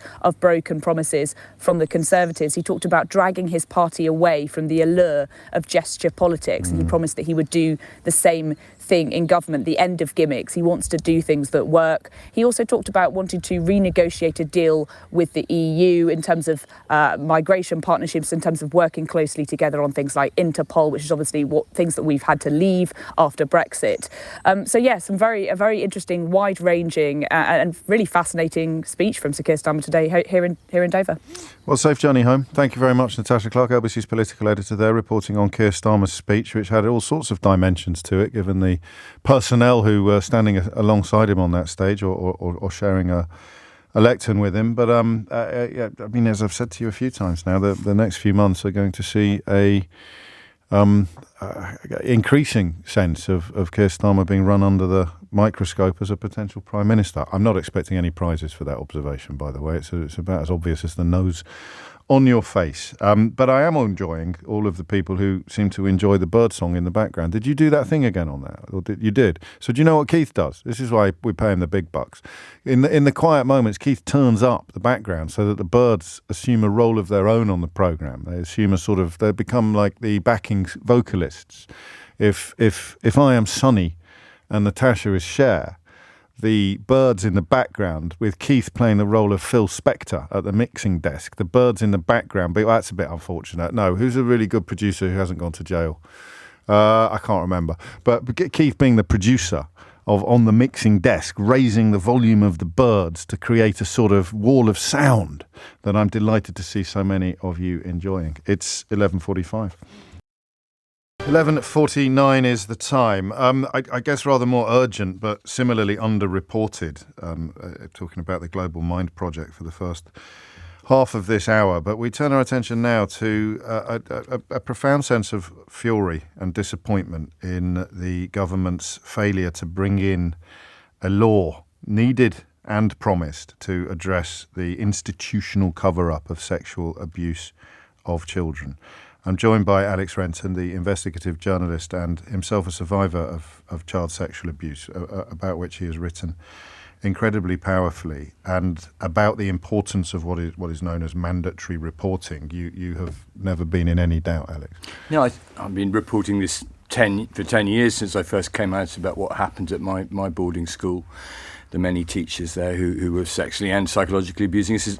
And the answer always seemed to be, I think people in Britain would be amazed to find this isn't already the case, that there's a criminal sanction on people who fail to report abuse of children. And we had a child abuse inquiry that sat for 7 years, and their conclusion was we should have that. And the NSPCC have come round and they agree. And 80% of similar countries around the world, they have this. And the government announces this, what it says it is, mandatory reporting, and it turns out not to be that at all. And I think puts the whole cause back. So I think some profoundly disappointed people today, and met tens of thousands of survivors who've come up bravely, given evidence, the Jimmy Savile survivors, the football club survivors, not just boarding school survivors. No, of course. What have they offered up instead, in layman's terms, if you like? Well, I mean, really very little that makes any difference to the current guidelines that already exist. So the headline that the Home Office and James Cleverly will be pushing is a tough new law on failure to report, or deliberately failing to report an allegation of sexual abuse. Only sexual, not violence or bullying. But the problem with that is, and it's a 7-year criminal sentence, but if you're convicted. But the problem with it is that it's confined to officers of the Crown, which means diplomats, policemen. Right. So the headmaster of your and my schools, yes, the coach in the football clubs, the priests, the care home managers, and there's a lot of private care homes around. Yes. No new sanction on them at all. And in fact, there's so many get-outs that they can decide that their own abuse shouldn't be reported because it's in the child's best interest not to report it. And I think, because you know this story, you'll have heard that line used before. Many times, yes, usually by men wearing dog collars and monks' habits. And posh headmasters. Looking after the reputation of the school, not the child, but claiming it's the child's priorities being put first. So no criminal or other sanction at all for failing to report, except for this tiny cohort of people? Or? That tiny cohort. So they've said that there is a duty. Yeah. The Home Office is scrambling overnight to try and clarify what looks like the most half-assed piece of legislation the Tory government have ever come up with. Me. They've said it's a duty, and any sanction against a headmaster or head teacher would be carried out by their own professional bodies or the Disclosure and Barring Service. So what ICSA, the inquiry, asked for, what all the experts asked for, which is a criminal offence of not reporting abuse of a child, isn't going to happen. If I sort of pressed you into devil's advocacy, I asked you to be litigating for the other side of this conversation. What would you say? What reasons might there be for the government having failed to do what you and so many other campaigners in this field, and indeed survivors in this field, and the families of survivors, and the inquiry considered to be the obvious necessity? Well, I mean, that's a really good question, and many people, including some brilliant campaigner researchers like Mandate Now and Tom Perry and Jonathan West, who you've had on this show, of course, have looked at it. And the inquiry heard from countries around the world, Australia, America, who do have this in place, about what the problems are. And the principal problem, I think, has always been, and they think, has always been money. So when Michael Gove, years ago, as Home Secretary, first considered bringing it in, the police said, there'll be so many nuisance reports, we can't afford, there isn't, social services and the police don't have the resources to do it. But what other countries have shown, and the government has admitted, is actually, if you get effective law in place, it just works, and you save costs in other ways, and the rise in reports is about 1% to 3%. But it does look like, and I hope this is said in the Commons next week when this is discussed, Britain is saying it cannot afford to look after children in institutions properly. We just simply don't have the money to do it. We can't even look after them the way America or Australia do. Tom Perry, I think, predicted this. Actually, you just mentioned him. He used to run Mandate Now. He's handed over to Jonathan West. He almost saw the writing on the wall for this in March of 2015. Absolutely. I mean, and then again, when the government published its yet another consultation results back in November. No, I mean, I really feel for Tom, who suffered terribly at his own boarding school and has devoted his life since to addressing this. He's a magnificent man. He's a wonderful man. Wonderful man. He may have retired, but you'll see him on Twitter this morning and he's not pleased. Well, because it's not really done anything, as you've kind of explained. It's as if the words have been co-opted without the meanings that we'd normally attach to them. It's not mandatory and it's not reporting. They will still be whistleblowers. Staff will still be whistleblowers and therefore be subject to all the vicissitudes and persecutions that whistleblowers face. Yes. Not just here. I mean, you think about the post office scandal and how hard it is to blow the whistle without statutory support.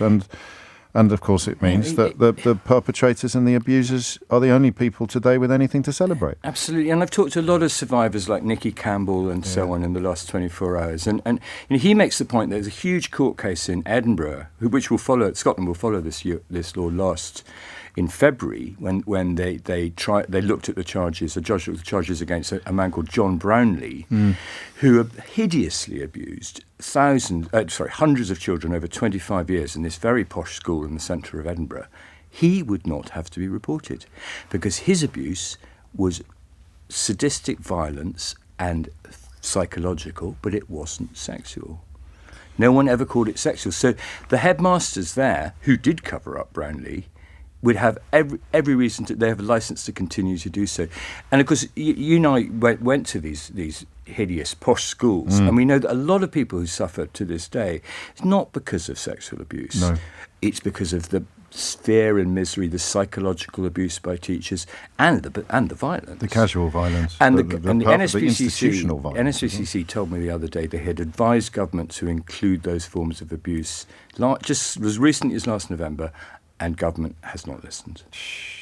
Is there anything? I don't want to tempt you into speculative territory or too speculative territory, but you know, and I know that many of the, and in our experiences, it's boys, of course, because these are the kind of schools that we draw our experiences from. Although happily, I never endured what you endured. We put an awful lot of effort into persuading ourselves that it didn't do us any harm. It's a crucial part of boarding school syndrome and the survivor mentality. And then when the floodgates open, as Charles Spencer has demonstrated very powerfully recently, the late Diana, Princess of Wales's brother, when the floodgates open, we're often stunned by what emerges and by the discovery of, if you like, the frightened little boy inside.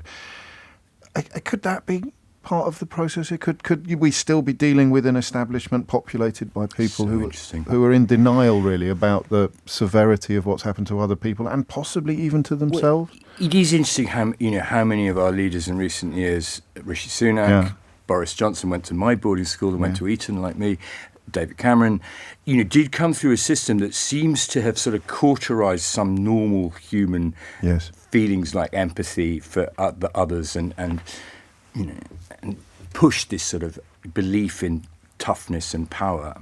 And it is interesting that Britain has, more children in care. 180,000 won't sleep at home tonight, and more. Statistics aren't very good, but more instances of child sexual abuse than any other. But what we come back to is that cover-up culture, and I think we do live in a country. And that reputational protection. We go protect the school, protect the tie. But if you're a leader of Britain and you learnt to cover up at boarding school, that was the thing the grown-ups did, and then you get into running the BBC or the NHS, and Jimmy Savile comes along. Reputational you react protection. As you were trained. Well, I keep saying reputational protection. I think cover-up is a much more accurate phrase. Can I mention your website? Is that all right? Yeah, sure. Just your personal one, because you cover the campaigning and the work at alexrenton.com, also giving references to talks that you've given on boarding school survival and things like that. But your book, Stiff Upper Lip, Secrets, Crimes and the Schooling of a Ruling Class, is one that I would heartily recommend. But you're here in your capacity as a campaigner in this field, and a very disappointed one indeed. Yeah, it's a dreadful day. I mean, and we knew it was coming, but it's just so many brave survivors tried so hard to get the results. Does the fight continue, Alex? Does the fight continue? Yeah, I think it must do. I mean, what we hope is that the government introduced this clause right at the end of the bill, just meaning we can't discuss it. So we hope the Commons next week just pushes it out, and the next administration brings in the kind of child protection that British children need and deserve. Alex Renton, many thanks indeed. You are listening to James O'Brien on LBC. The time now is 12 noon. 3 minutes after 12 is the time. You're listening to James O'Brien on LBC. A little bit. I can't do this for everybody, but occasionally I will provide some bespoke radio presenting. This is for Kenny, who's in Liverpool. Hi, James. Could you spell Alex's second name for me, please, so I can order his book? Certainly. Renton. And, well, I'm in the mood for bespoke radio presenting. Where's that message from Ned gone? Hi, James. Are you going to discuss the utter lunacy that is the front page of the I newspaper today, sir? All the best, Ned. Couldn't find one. Is that the Dominic Cummings interview? Did it make the front page? Nick talked to the interviewer who conducted the conversation. What I can tell you is that this is a genuine quote from the first interview that Dominic Cummings has given since escaping from Barnard Castle. He enters the North London pub for the interview casually dressed, wearing his trademark baseball cap and headphones, an ink-blotched white T-shirt, sweatpants and trainers. I was up drinking till 3 a.m, he explains, with AI people. And to think that this man had his hands upon all the levers of power that this country possesses, and of course, probably fairly, claims responsibility both for Brexit and for putting Boris Johnson into Downing Street. And didn't that turn out well? So I presume that's what you're referring to, Ned, but I don't know for certain that it is, because probably as a consequence of that... Oh, there it is. Someone's just sent me the front page. That's incredible. But you sent it before, Ned. This WhatsApp business is just confusing me. Cummings, Boris and I caused untold harm to millions and should be jailed. I think that quote's already in my book, actually. I think he may have said that before. I think it is, in fact, close to the quote at the top of the Dominic Cummings chapter in How They Broke Britain, which is at number 2 in this week's charts, as a consequence of ultra-processed blinking food by Christopher Van Tulliken, which a lot of you are very kindly getting in touch to tell me that you've bought and really enjoyed. That would be the ultra-processed food book. Whoever remembers the number 2, eh? Whoever remembers who came in second place? Well, I'll tell you who remembers who came in second place. You will remember who came in second place, because I'm going to tell you repeatedly until you do remember. I'm one of nature's number 2s. 5 minutes after 12 is the time. You're listening to James O'Brien on LBC, where we return our attention now to grim tidings, actually, and the question of why the United Kingdom would perform so badly. If we'd come 10th bottom, I wouldn't be talking about it. If we'd come halfway, mid-table, I wouldn't be talking about it. If we'd come top, I don't know that I'd be talking about it. Would it be? Because those kind of phone-ins are a bit weird. Hey, why are we all so happy? 0345 6060 970. That would probably open up the floodgates for, how can I put this politely, eccentric stroke full moon type callers. Why are we all so happy? Well, James, I'm really happy because I have heard the good news. No. Why are we all so miserable? Why is this? That's a much better phone in. Do you know, the answer to this question may be contained within the question. Why is it a better phone in to ask people why they're miserable? Answer, because you're British. And you're conducting a phone-in in the United Kingdom. If this was, who came top again, Sri Lanka or the Dominican Republic, maybe the equivalent of James O'Brien on the Dominican Republic radio is now saying, why are we all so happy, my friends? Ring me now on 0345 606009. And then you just have a long succession of really lovely people ringing in to explain why they're so happy. And it would be beautiful, uplifting radio. But we're not going to do it like that. We're bottom of the charts, or indeed second bottom, pipped to the post by Uzbekistan in this context. And I want to know why you think that is, all right? And I began by inviting people who've got myriad perspectives, mixed perspectives to answer the question.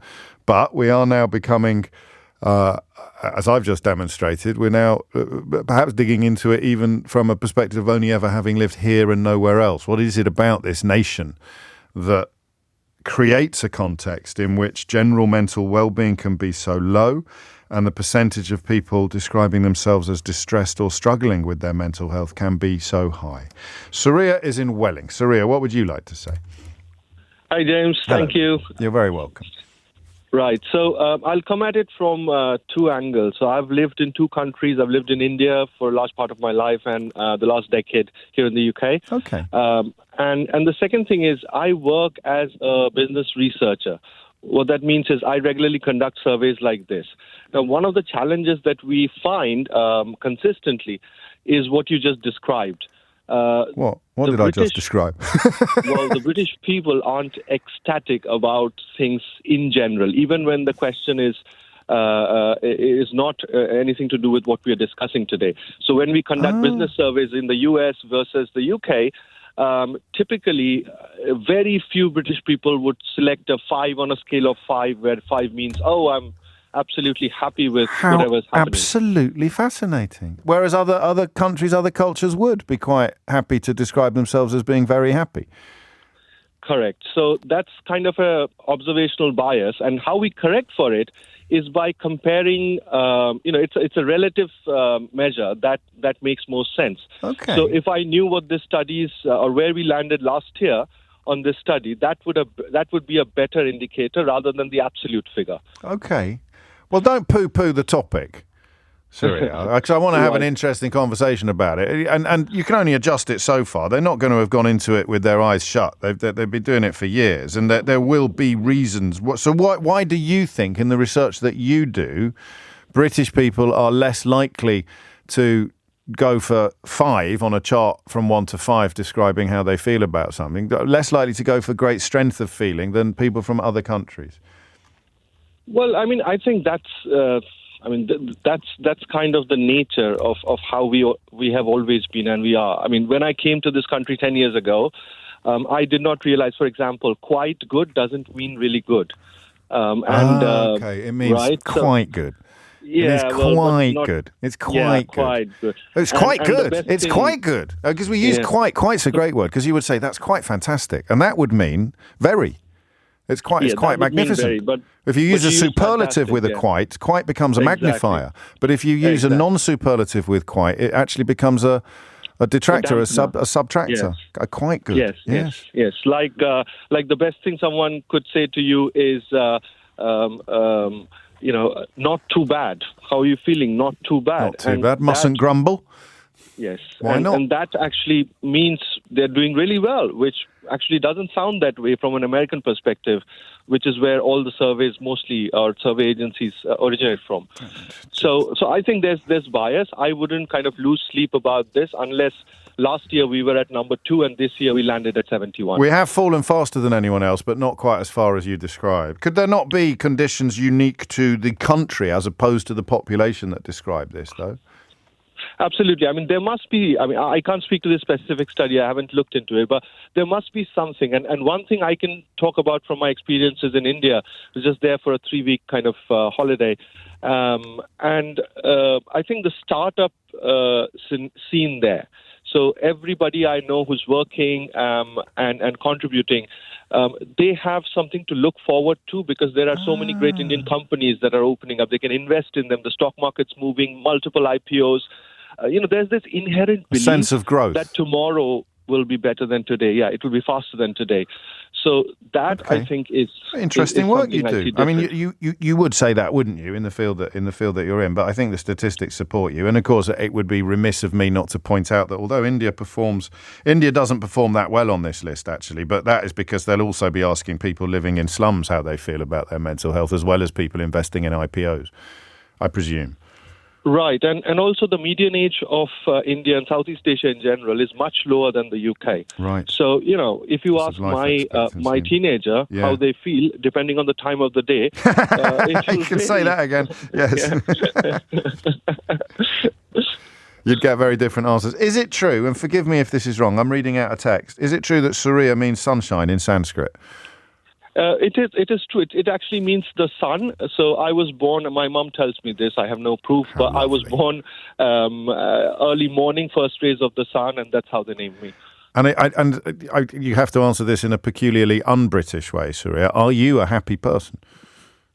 Yes, my default state is happiness. I thought it might be. Which kind of irks my wife to no end. I'd be careful what you wish for, Surya's wife, because I'm sure it's preferable to the alternative. But I love that. I wonder whether there's some nominative determinism there. If you call your son son, you call your son son? If you call your son son or sunny or sunshine, are you increasing the chances that he will grow up to be a happy character, a happy soul like Surya? I think you probably are. What would be the opposite? Don't say moon. What would be the name that made it less likely? These days it would be Victor, wouldn't it? But that's just because of a television programme. What a lovely call. Thank you, Surya. You live and learn. Andy's in Calais. Andy, what would you like to say? What do you think's going on here? funny, James. Myself and my wife talk about this quite often. I'm from and I love living Derry in Northern Ireland, the north of Ireland, northeast of Ireland, whatever you want to call it. But I probably only spend maybe 4 or 5 days a month at home. I spend the rest of my time between France, the Netherlands, Belgium, and Germany. Okay. 4 things we've sort of identified that we think is the biggest main sort of differences that makes people seem a lot more happy over here is that, first of all, diet. They seem to eat a much healthier, much fresher diet than we do. Yes. Even when, like I stop in truck services all over these places, the options I have there are far, far better than anything I'm going to get in the UK. Tell me more, because I don't know if you were listening. We did school dinners not long ago, and I thought I was being pranked when people in France started... The French are absolutely excellent when it comes to school dinners. They're taking the Michelle. I couldn't believe the quality of the food that was being served up in French dinners. So if I pull over in a French service station, well, if you pull over in a French service station... I'm literally standing outside one here at the minute. What do you get? Everything's it's all fresh fruit and vegetables, fresh salad, fresh baguettes. Everything's baked in store. Everything's made. Ham and cheese, baguettes, all made in front of you. Whereas if I go to England, I might get I don't know if I mentioned a Subway, a KFC, or a McDonald's, which is processed, which is ultra processed. So even though it looks the same on the plate, they're very, very different things. You don't want to talk about today. No, it's a bit of a sore spot, Andy, but, there's always next week, mate. It'll probably be air fryers back at the top of the charts next week. Bloody air fryers, the bane of my life. So that is the big thing. If you pointed at that, you'd point first at food. Food, and then the next thing is exercise. Yeah. People, especially in the likes of the Netherlands, I always notice it on a Sunday in the Netherlands, the cities are empty. But the countryside is absolutely full. People are doing stuff. So what's happened here then? Because that used to be here. They're walking with their family and their children and their grandparents. They're out walking along the canal. Brilliant. That's almost a topic in itself. In fact, I forgot to mention this. Last weekend, my wife and I went to Hounslow Heath. We've not been to Hounslow Heath before. It's sort of Dick Turpin country. It's got fascinating QR codes where you can find out about some of the key historical figures. But we couldn't believe, particularly in the bits that were built for sort of BMXing, there were no kids around, right? Why is... Because that's a peculiar problem as well. So what is happening in Holland that's not happening here? Because it used to happen here. It happened when we were kids. It's as I say, like I do spend some weekends like staying overnight in these and the city's just empty. The city's completely empty on a Sunday. Why would that be though? Because they've got the same video. I mean, if we were talking about somewhere poor, they wouldn't have the tech. Their work. Right. Well, you see, they have this mentality of when they're not at work and they're at home, it's all about family time. So you'd be spending time with each other. So that's your third thing. So we've got food, exercise, family. The third thing is there's a definite lack of cynicism, or maybe not lack of cynicism, but there isn't as much cynicism. That's coming up a lot, isn't it? That's coming up a lot. Something goes wrong, or even you get a bit of information here. Yeah. They take it as it comes. But when I notice when I'm in the UK, England, Scotland, Northern Ireland, Wales, and you have a bit of bad news or you have a bit of news that isn't great, it's the end of the world. So there's less manana. There's less manana going on. This will soon pass, or this is. So I've got 4 things there, so I've got food, exercise, family, and an optimism rather than a lack of cynicism. I was sort of throwing family in along with the exercise because they spend a lot of time together. But I think the biggest thing is I tend to find the people in the 4 countries that I'm mostly in. They have a lot of empathy. Gosh, and empathy, of course, is good for you. It's good for your mental health. Your mental health. Because it cuts both ways, doesn't it? You're kind to others, you're going to be kind to yourself. Good grief, man. Even there, the example of England there during last week. Now, I can't remember the minister, but they're talking about going after people with anxiety and mental health. Yeah, you're right. So, God, if you've got anxiety and mental health, seem to happen here. And it's front page of the Daily Telegraph saying that we're coming after you if you've got anxiety and mental health. I'm no diagnostician, Andy, and nor are you. But I doubt that's very good for your anxiety or your mental health. Well, I wouldn't have thought so. What are you going to have for lunch? I'm not too sure. I'm going to go in here and take a look at the... Spoiled for choice, aren't you, mate? Spoiled for choice. That's what it is. What an amazing call. You absolute legend. What a fantastic call. And please pass on my compliments to your wife as well, who's clearly honed your thinking on this issue with your regular... But actually, before you go, would you ever relocate? We want to retire to the Netherlands, which is our main goal. We're actually saving at the moment to buy a house in the Netherlands. Oh, there you go. I'm not surprised, and that's why probably a large part of the reason why you're having the conversations. Thank you. That was fantastic. Just to throw it back to Surya, or Sun, as his name means in Sanskrit, and me wondering about nominative determinism. Kevin's been in touch. He says, I knew a Joy once, James. She was anything but.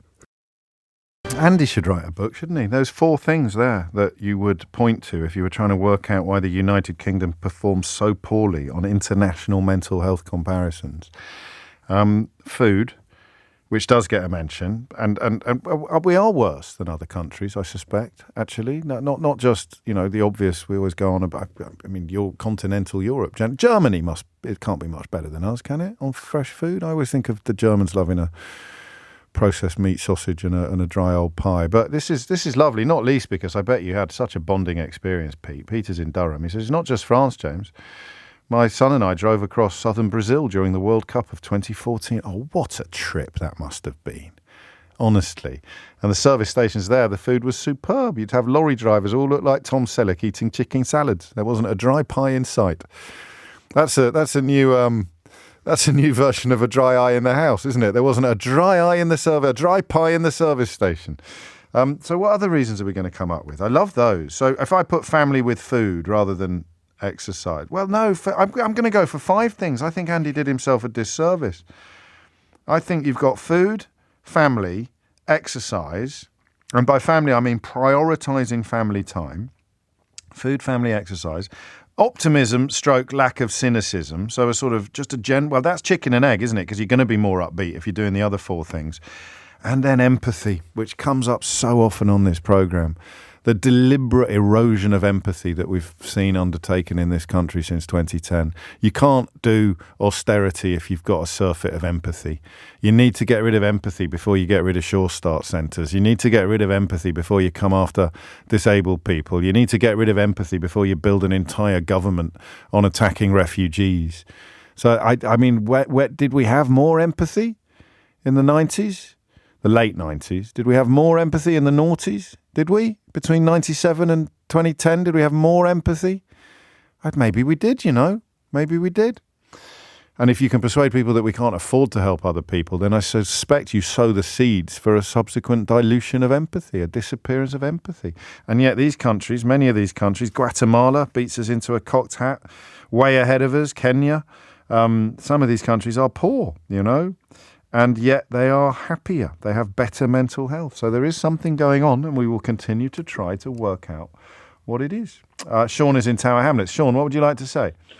Oh, hi, James. I'm very grateful to have this opportunity. I do listen to your show, and I've been listening for a very long time. So this is the first time I'm being able to speak to you. Fantastic. I wanted to bring a perspective. I don't know whether any of the callers has mentioned. I grew up in Bangladesh. I was born and brought up in Bangladesh. I came in this country in 2000. Almost I spent half of my time in Bangladesh and half of my time in the UK so far.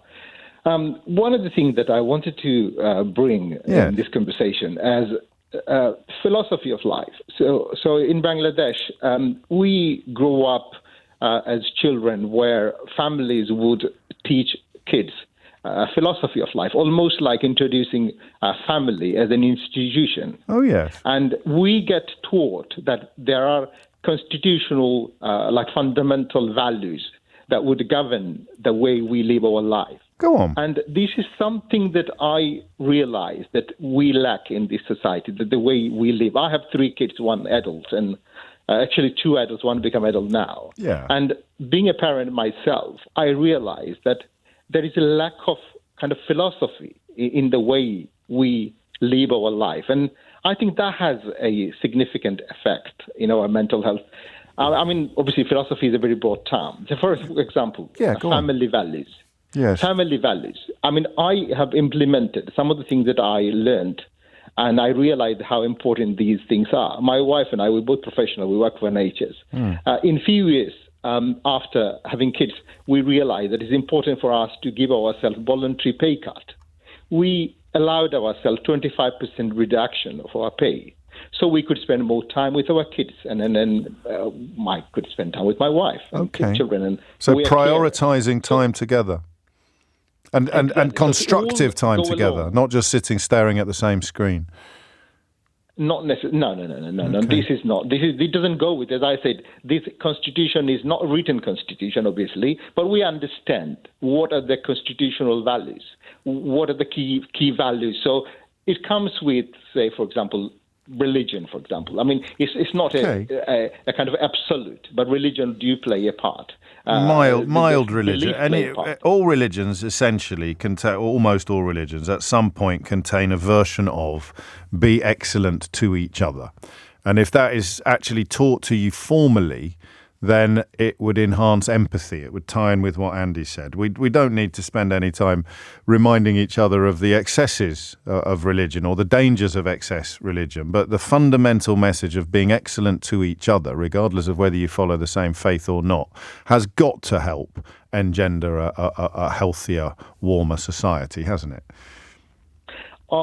I realize that if there is no religion whatsoever, because I'm not religious myself. I'm not religious myself, but I do actually appreciate, and as I'm growing older... treat thy neighbour as thyself. You don't have to believe that Moses parted the Red Sea, but you can subscribe to the idea that treating your neighbour as yourself is a pretty good way to live, can't you? Agree. I mean, it goes along with other factors like non-materialistic.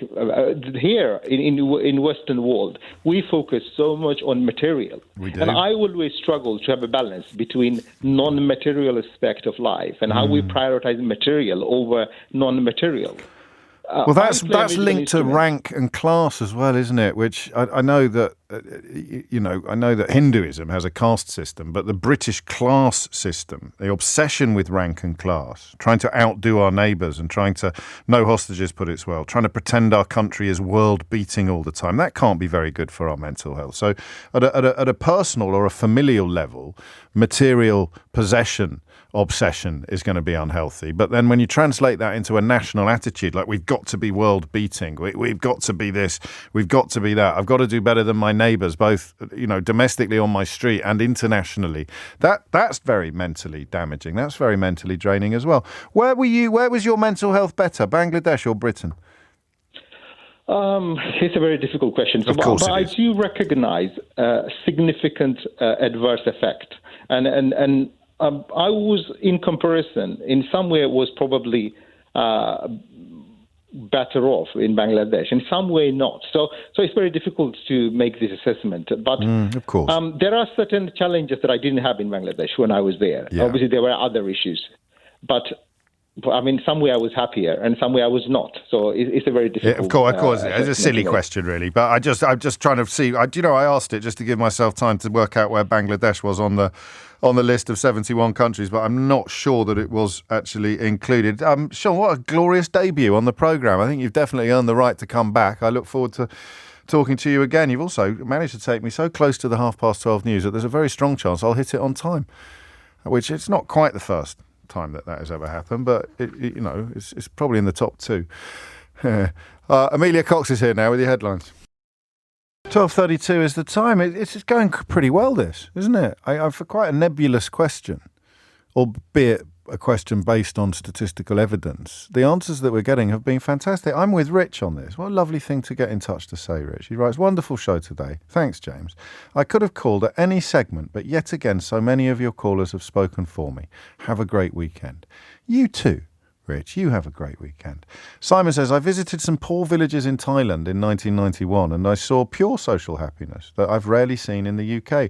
GDP does not count happiness, which is probably a point at which I should pay a little bit more tribute to George Monbiot, who drew my attention to this story, writing in The Guardian today. And he essentially thinks that it is down to our peculiarly regulated version of neoliberalism. So, quite a few of you talking about what you could describe as toxic or rampant capitalism, having created some of the conditions that we are used to. And this country is a bit of a crucible or a bit of a petri dish, if you prefer, for rampant neoliberalism. And that has not created much happiness, it would seem. 12:34 is the time. Andy's in Swansea. Andy, what made you pick up the phone?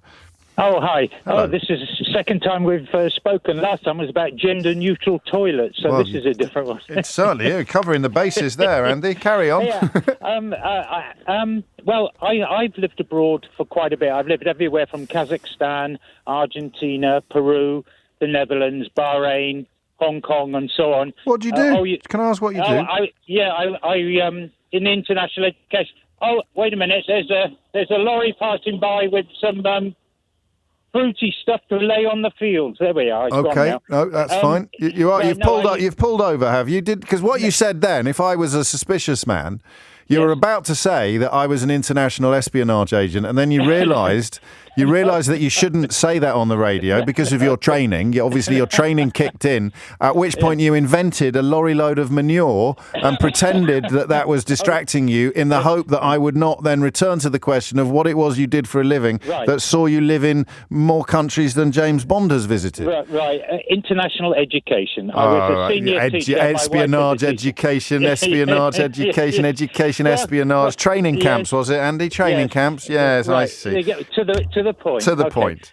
Yeah, it was. We were happy and accepted in all of these places. Yes. And part of the reason was family.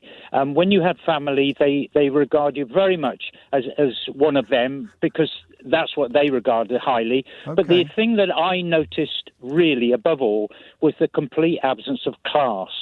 There were wealthy people and there were poor people, and you could see that, but there was no class attitude, whereas here in the UK, I think wherever you're talking to people, and I know it's a bit of a hobby horse of yours, but it is indeed. But I noticed that when everybody is talking to you or you're seeing somebody, you're always weighing them out. Where are they from? Where how do I respond? Yeah. And that is completely absent. And everywhere from Kazakhstan, which was an old communist country, to Argentina, which had its problems with Britain, but you wouldn't think so. It's one of the most Anglophile countries you could go to, and that's really for us. I thought was striking that you didn't have to defend what school you went to or anything like that, or your accent or what have you, and we were so incredibly happy in all of these places. And that I wonder whether that is even bigger. I mean, you mentioned it's a hobby horse of mine. Maybe I'm not giving it enough attention. I just that idea that if you know that whatever you do, you won't get past a certain threshold according to some of the measures that we all live by. That could be quite a dispiriting feeling, couldn't it? That could be quite a dispiriting experience. Well, it is. I mean, I think the point is it depends which way you are. If you're at the upper end, it's just like the Ronnie sketch, isn't it? You're looking down on them. And at the other end, you're looking up at them. Rather than, what is the person saying to me? I mean, you make fun of Jacob Rees-Mogg, but occasionally Jacob Rees-Mogg does, as the stop clock is, what correct once. I mean, he does say something sensible. The problem is... Okay. We were getting on so well. I think another lorry load of manure just went past then, Andy, actually, although this one was metaphorical. Yeah, but you know what I mean. I do know what you mean. You're forever looking at what's behind what they're saying, the way we are in the country at the moment, which is desperate for change, partly is because there are people that are completely out of touch with what ordinary people really, really, really feel and think. Do you know, that you just brought Keir Starmer into my mind, and yesterday's conversations about this sort of hold your nose defection, because what Keir Starmer is doing is saying to people, possibly saying to people who are on the other side of divisions from me, for example, he is saying to them, you can vote Labour as well, and we might not like that because we think he's compromising some sort of ideological purity or polluting some sort of message. But he is saying, I want to fix division, because division must be part of this as well. We're probably the most divided country politically, or one of the most divided countries politically on this. We've certainly never been more divided, and then you have the sort of prominence and the promotion of the people who specialise in division. The Farages and the Bravermans and these people who we continue to treat as if they are healthy and valid contributors to public life, even though every time they appear on television, they're calling someone a hate marcher or condemning someone because English isn't their first language, despite the fact that the same is true of their own children. It just drives all these rivets into society, doesn't it? 12:39 is the time. I like this conversation a lot because I actually feel that I'm coming out of it with a slightly better understanding of the issue than I went into it. Paul is in Tabua in Portugal. Paul, what would you like to say? Hi. Hello, mate. Unlike Andy, I'm not a spy. Yeah, well, that's what all spies say, Paul. That's what all spies say. Anyone who tells you they're a spy is probably lying or engaged in a brilliant double bluff. But carry on. Really? My observation of it is the uncertainty of life, a precariousness. This obvious thing where you can't predict your next bill. How you're going to be able to feed your family. I mean, it's got to that almost subsistence level where people. But there are countries on this list where you're right. I know you're right, but there's a piece of the jigsaw missing, because there are countries on this list where that would be an even more acute problem. The Democratic Republic of the Congo is on the list. I don't know why I've just picked that one off the top of my head, but it's hard to believe that people in the United Kingdom are struggling more to feed their families than some people in areas of the world that we associate with famine, isn't it? I think your point about division, though, plays into this, is the fact that the sense of community that you have in the countries that rank above the UK, it's where society won't allow other people to fail, whereas I think in the UK, because of the division, it seems like it's almost acceptable for people to fall between the cracks. And also acceptable for politicians to say the people who've fallen between the cracks don't deserve any help. They're getting too much help. Exactly. That's the point. So if you think about the precariousness of the youth of today, and we're not talking, people in their 18, 20, 25. We're talking about, for example, our son is 31. Yes. And he's unlikely to ever be able to buy a house. Yeah. That is the cohort. In fact, young men who are still living with their parents. It was big news yesterday. We live in Portugal. No, I know he's not still living with you, but that is the same cohort of people who are most likely to be doing so. Yeah, he lives in Bristol, and he and his girlfriend have got what is a good wage. He works. This is a freelance, precarious, existence. He works in the media industry, and he his work comes to him as and when he connects with people or he's called upon. She's got a regular job, but they are looking at having to leave their property because they're not going to be able to afford the next pay rise, the next rent increase. And their pay rises don't obviously keep... and that's going to prey on your mental health. Property's got to be. So we've looked at the reasons why other populations... It's not just property, though. I mean, everything. We've been schooled in the last 20, 30 years to believe that our homes are a bank that we can keep going back to. It'll forever increase in price. Where, as we know, as you constantly comment and inform us, people are out there who are...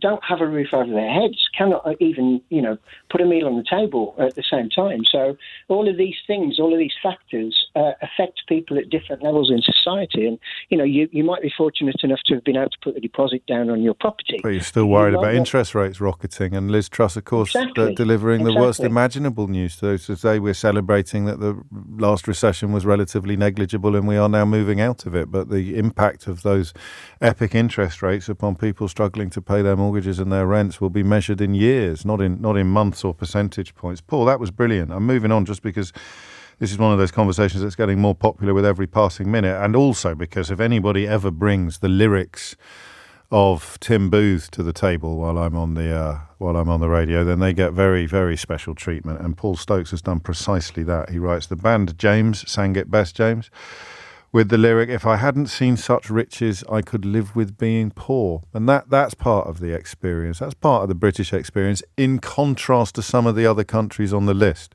We're very conscious of what we haven't got, aren't we? As opposed to valuing, which I think was the point Saria and others were making, instead of valuing what we have got.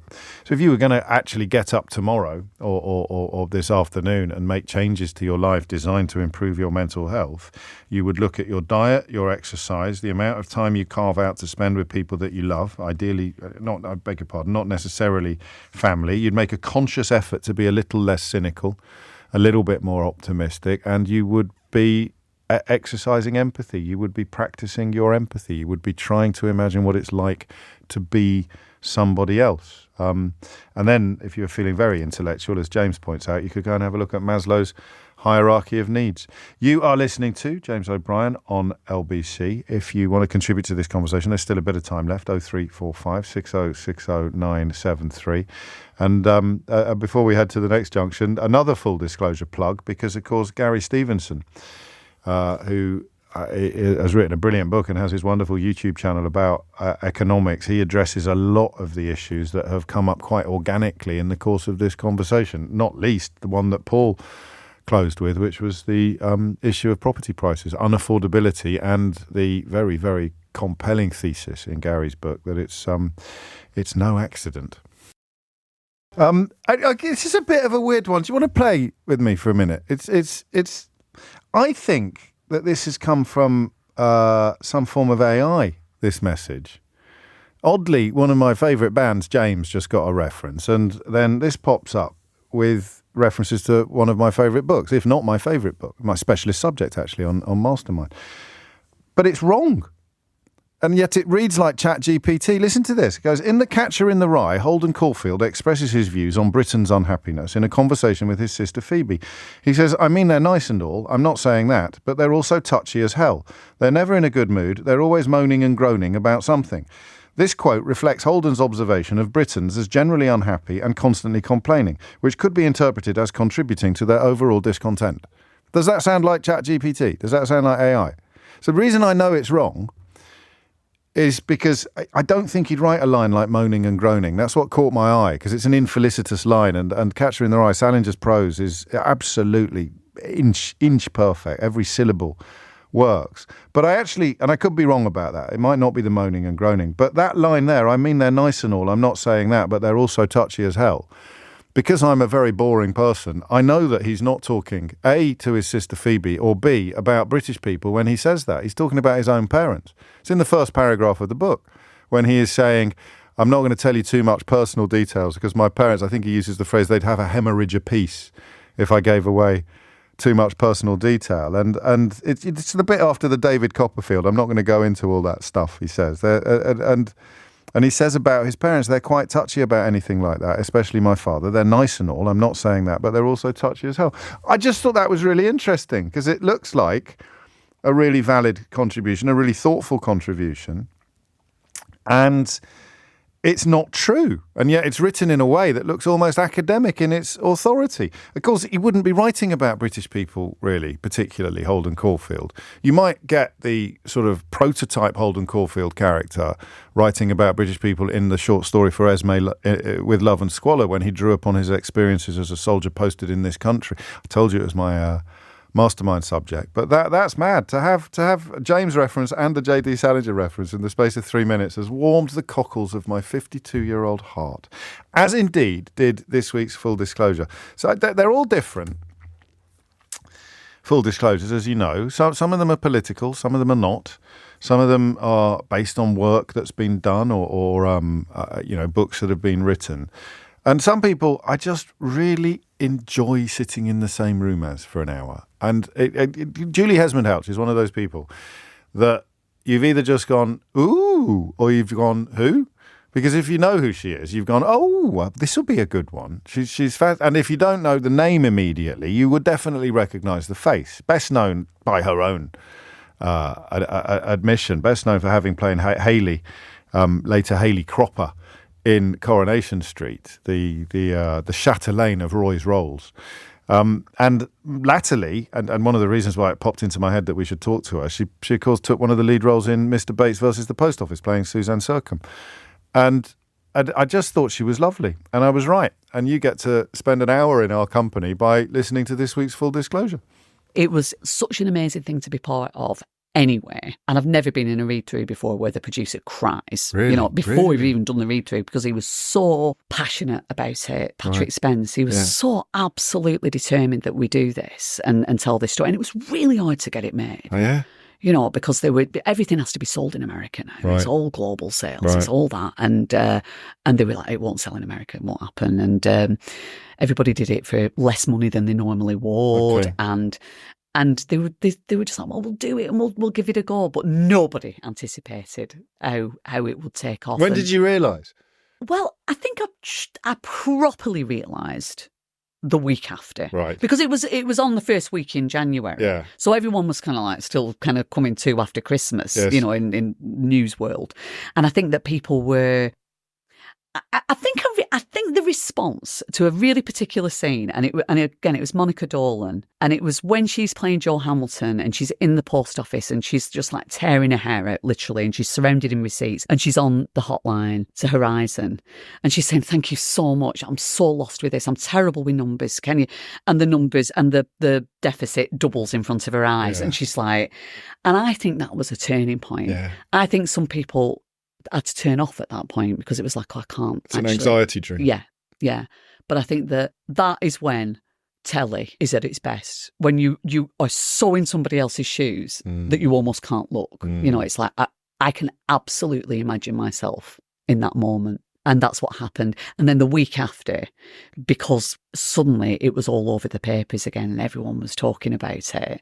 And everyone was like, why is this taking an ITV drama? Yeah. Well, of course, as someone who's always believed in power drama, completely believed in it, I was just like, not that I don't believe in journalism. And I think there's been a lot of decrying of journalism in that conversation. Yes. And actually, Private Eye, Computer Weekly, Nick Wallace. Yeah. I mean, there's been a lot of really good journalism around it, but it's been so sporadic. But also, people are very keen to find a reason why they didn't care more. So they're keen to blame the journalists. That's why you were told. Yeah. But you didn't care more. And the reason you didn't care more is because of the power of drama. It's not, I mean, you understand, you must have been the least surprised person in the country when it went absolutely. I was really unsurprised. Yeah. I mean, I was surprised at the scale. But especially in the way that we watch telly now. Yes. But it has been amazing to see. I mean, and I was worried that it would die off. I was worried that it would fade away, but the inquiry wouldn't be getting the coverage. No chance. No, it wouldn't be on telly. 12:55. Julie Hesmanhouse there on Full Disclosure this week, and it takes me through the full gamut of her life. A lot of community theatre, which was so important. First time a lot of kids ever saw the theatre was because of groups, self-starting groups, putting together their own little troupes and taking them to schools and colleges. Just lovely. It's 5-1. Back to the peculiarly poor mental health and happiness levels of the United Kingdom, and I think we can safely say everybody who's listened to this properly will have a much clearer picture of the why than they did before. David's in Kensington. David, what would you like to say? Fascinating question, James. Congratulations to you. Thank you. I think that one of the things that causes a lot of stress is a mismatch between what you expect and what actually happens and your ability to control it. And if I think about our values as British people, we expect fairness, we expect justice, we expect being a prosperous country to be prosperous, and we expect our government to be competent. And that hasn't happened. Personally, I blame Boris. Brexit was a lie, as you pointed out at the beginning. Once in a while. When we have the management of the pandemic, we have vast expenditure of public money with no idea how we would pay for it. We then had hypocrisy in the way that he conducted things in Downing Street and trying to lie to cover it up. We've got the green agenda. What winds me up hugely is things like low traffic neighbourhoods and ULIS. It's justified by the green agenda, but the truth is it's all about raising money. And the politicians behind those things, again, they're lying to us. We can see through it.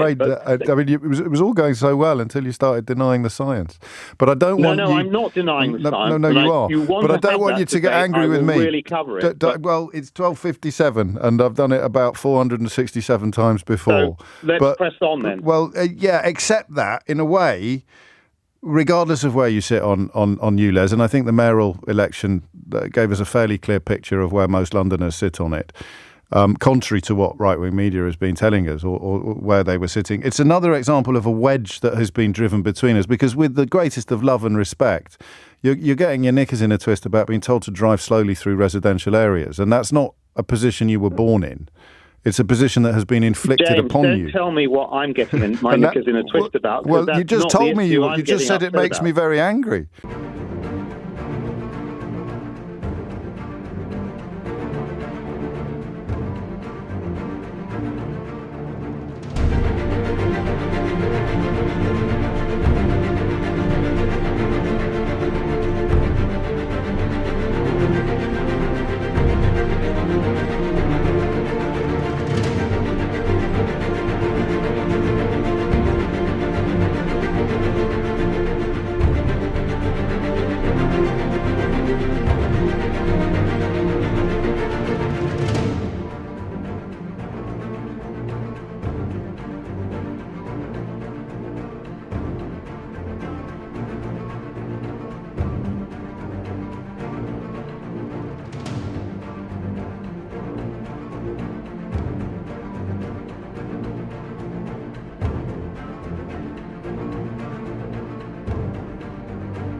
What? No.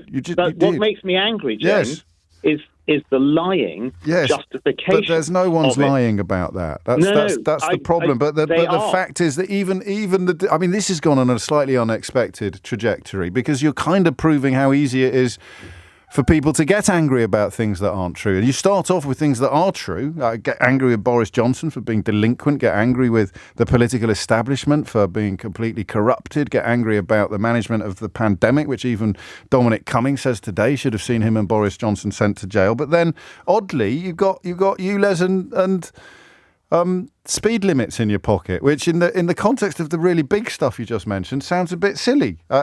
James texted as you spoke, David, to say, oh dear, he's gone nuts. But I think unintentionally that's an illustration of why we are such a sort of unhappy population, because people are constantly telling us things like scientists are lying to you about the weather. And obviously they're not. But if you did believe it, you'd be bloody furious.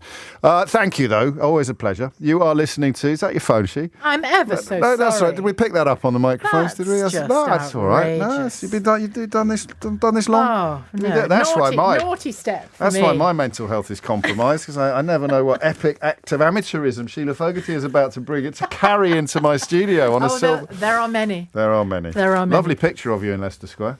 Is there? It's enormous, right above Burger King. Oh, I'm glad I didn't notice that. Oh, you can't miss it. It comes straight out of the tube. It's one of the huge ones as well, bigger than the ones on the motorway near the airports. No wonder people were pointing on my way to work. That would be it. That would be it. They weren't really. If you missed any of today's show, you can listen back. I'm not jealous, by the way. You can listen back on Catch Up on Global Player, the official LBC app, where you can also pause and rewind live radio. Download it now for free from your app store or head to globalplayer.com. Coming up at 4 on LBC, it's Tom Swarbrick, who's also got an enormous picture of him on rotation in Leicester Square. It's the two of them, isn't it? I know. Straddling Burger King like colossi. It's time for Sheila Fogarty. Oh, dear. Oh, God, a filthy joke just went through my mind, which I can't say. I won't do that. Not after playing my Instagram live on the radio. Instagram live on the radio. Instagram live on the radio. Instagram live on the radio. Instagram live on the radio. Instagram live on the radio. Instagram live on the radio. Instagram live on the radio. Instagram live on the radio. Instagram live on the radio. Instagram live on the radio. Instagram live on the radio. Instagram live on the radio. Instagram live on the radio.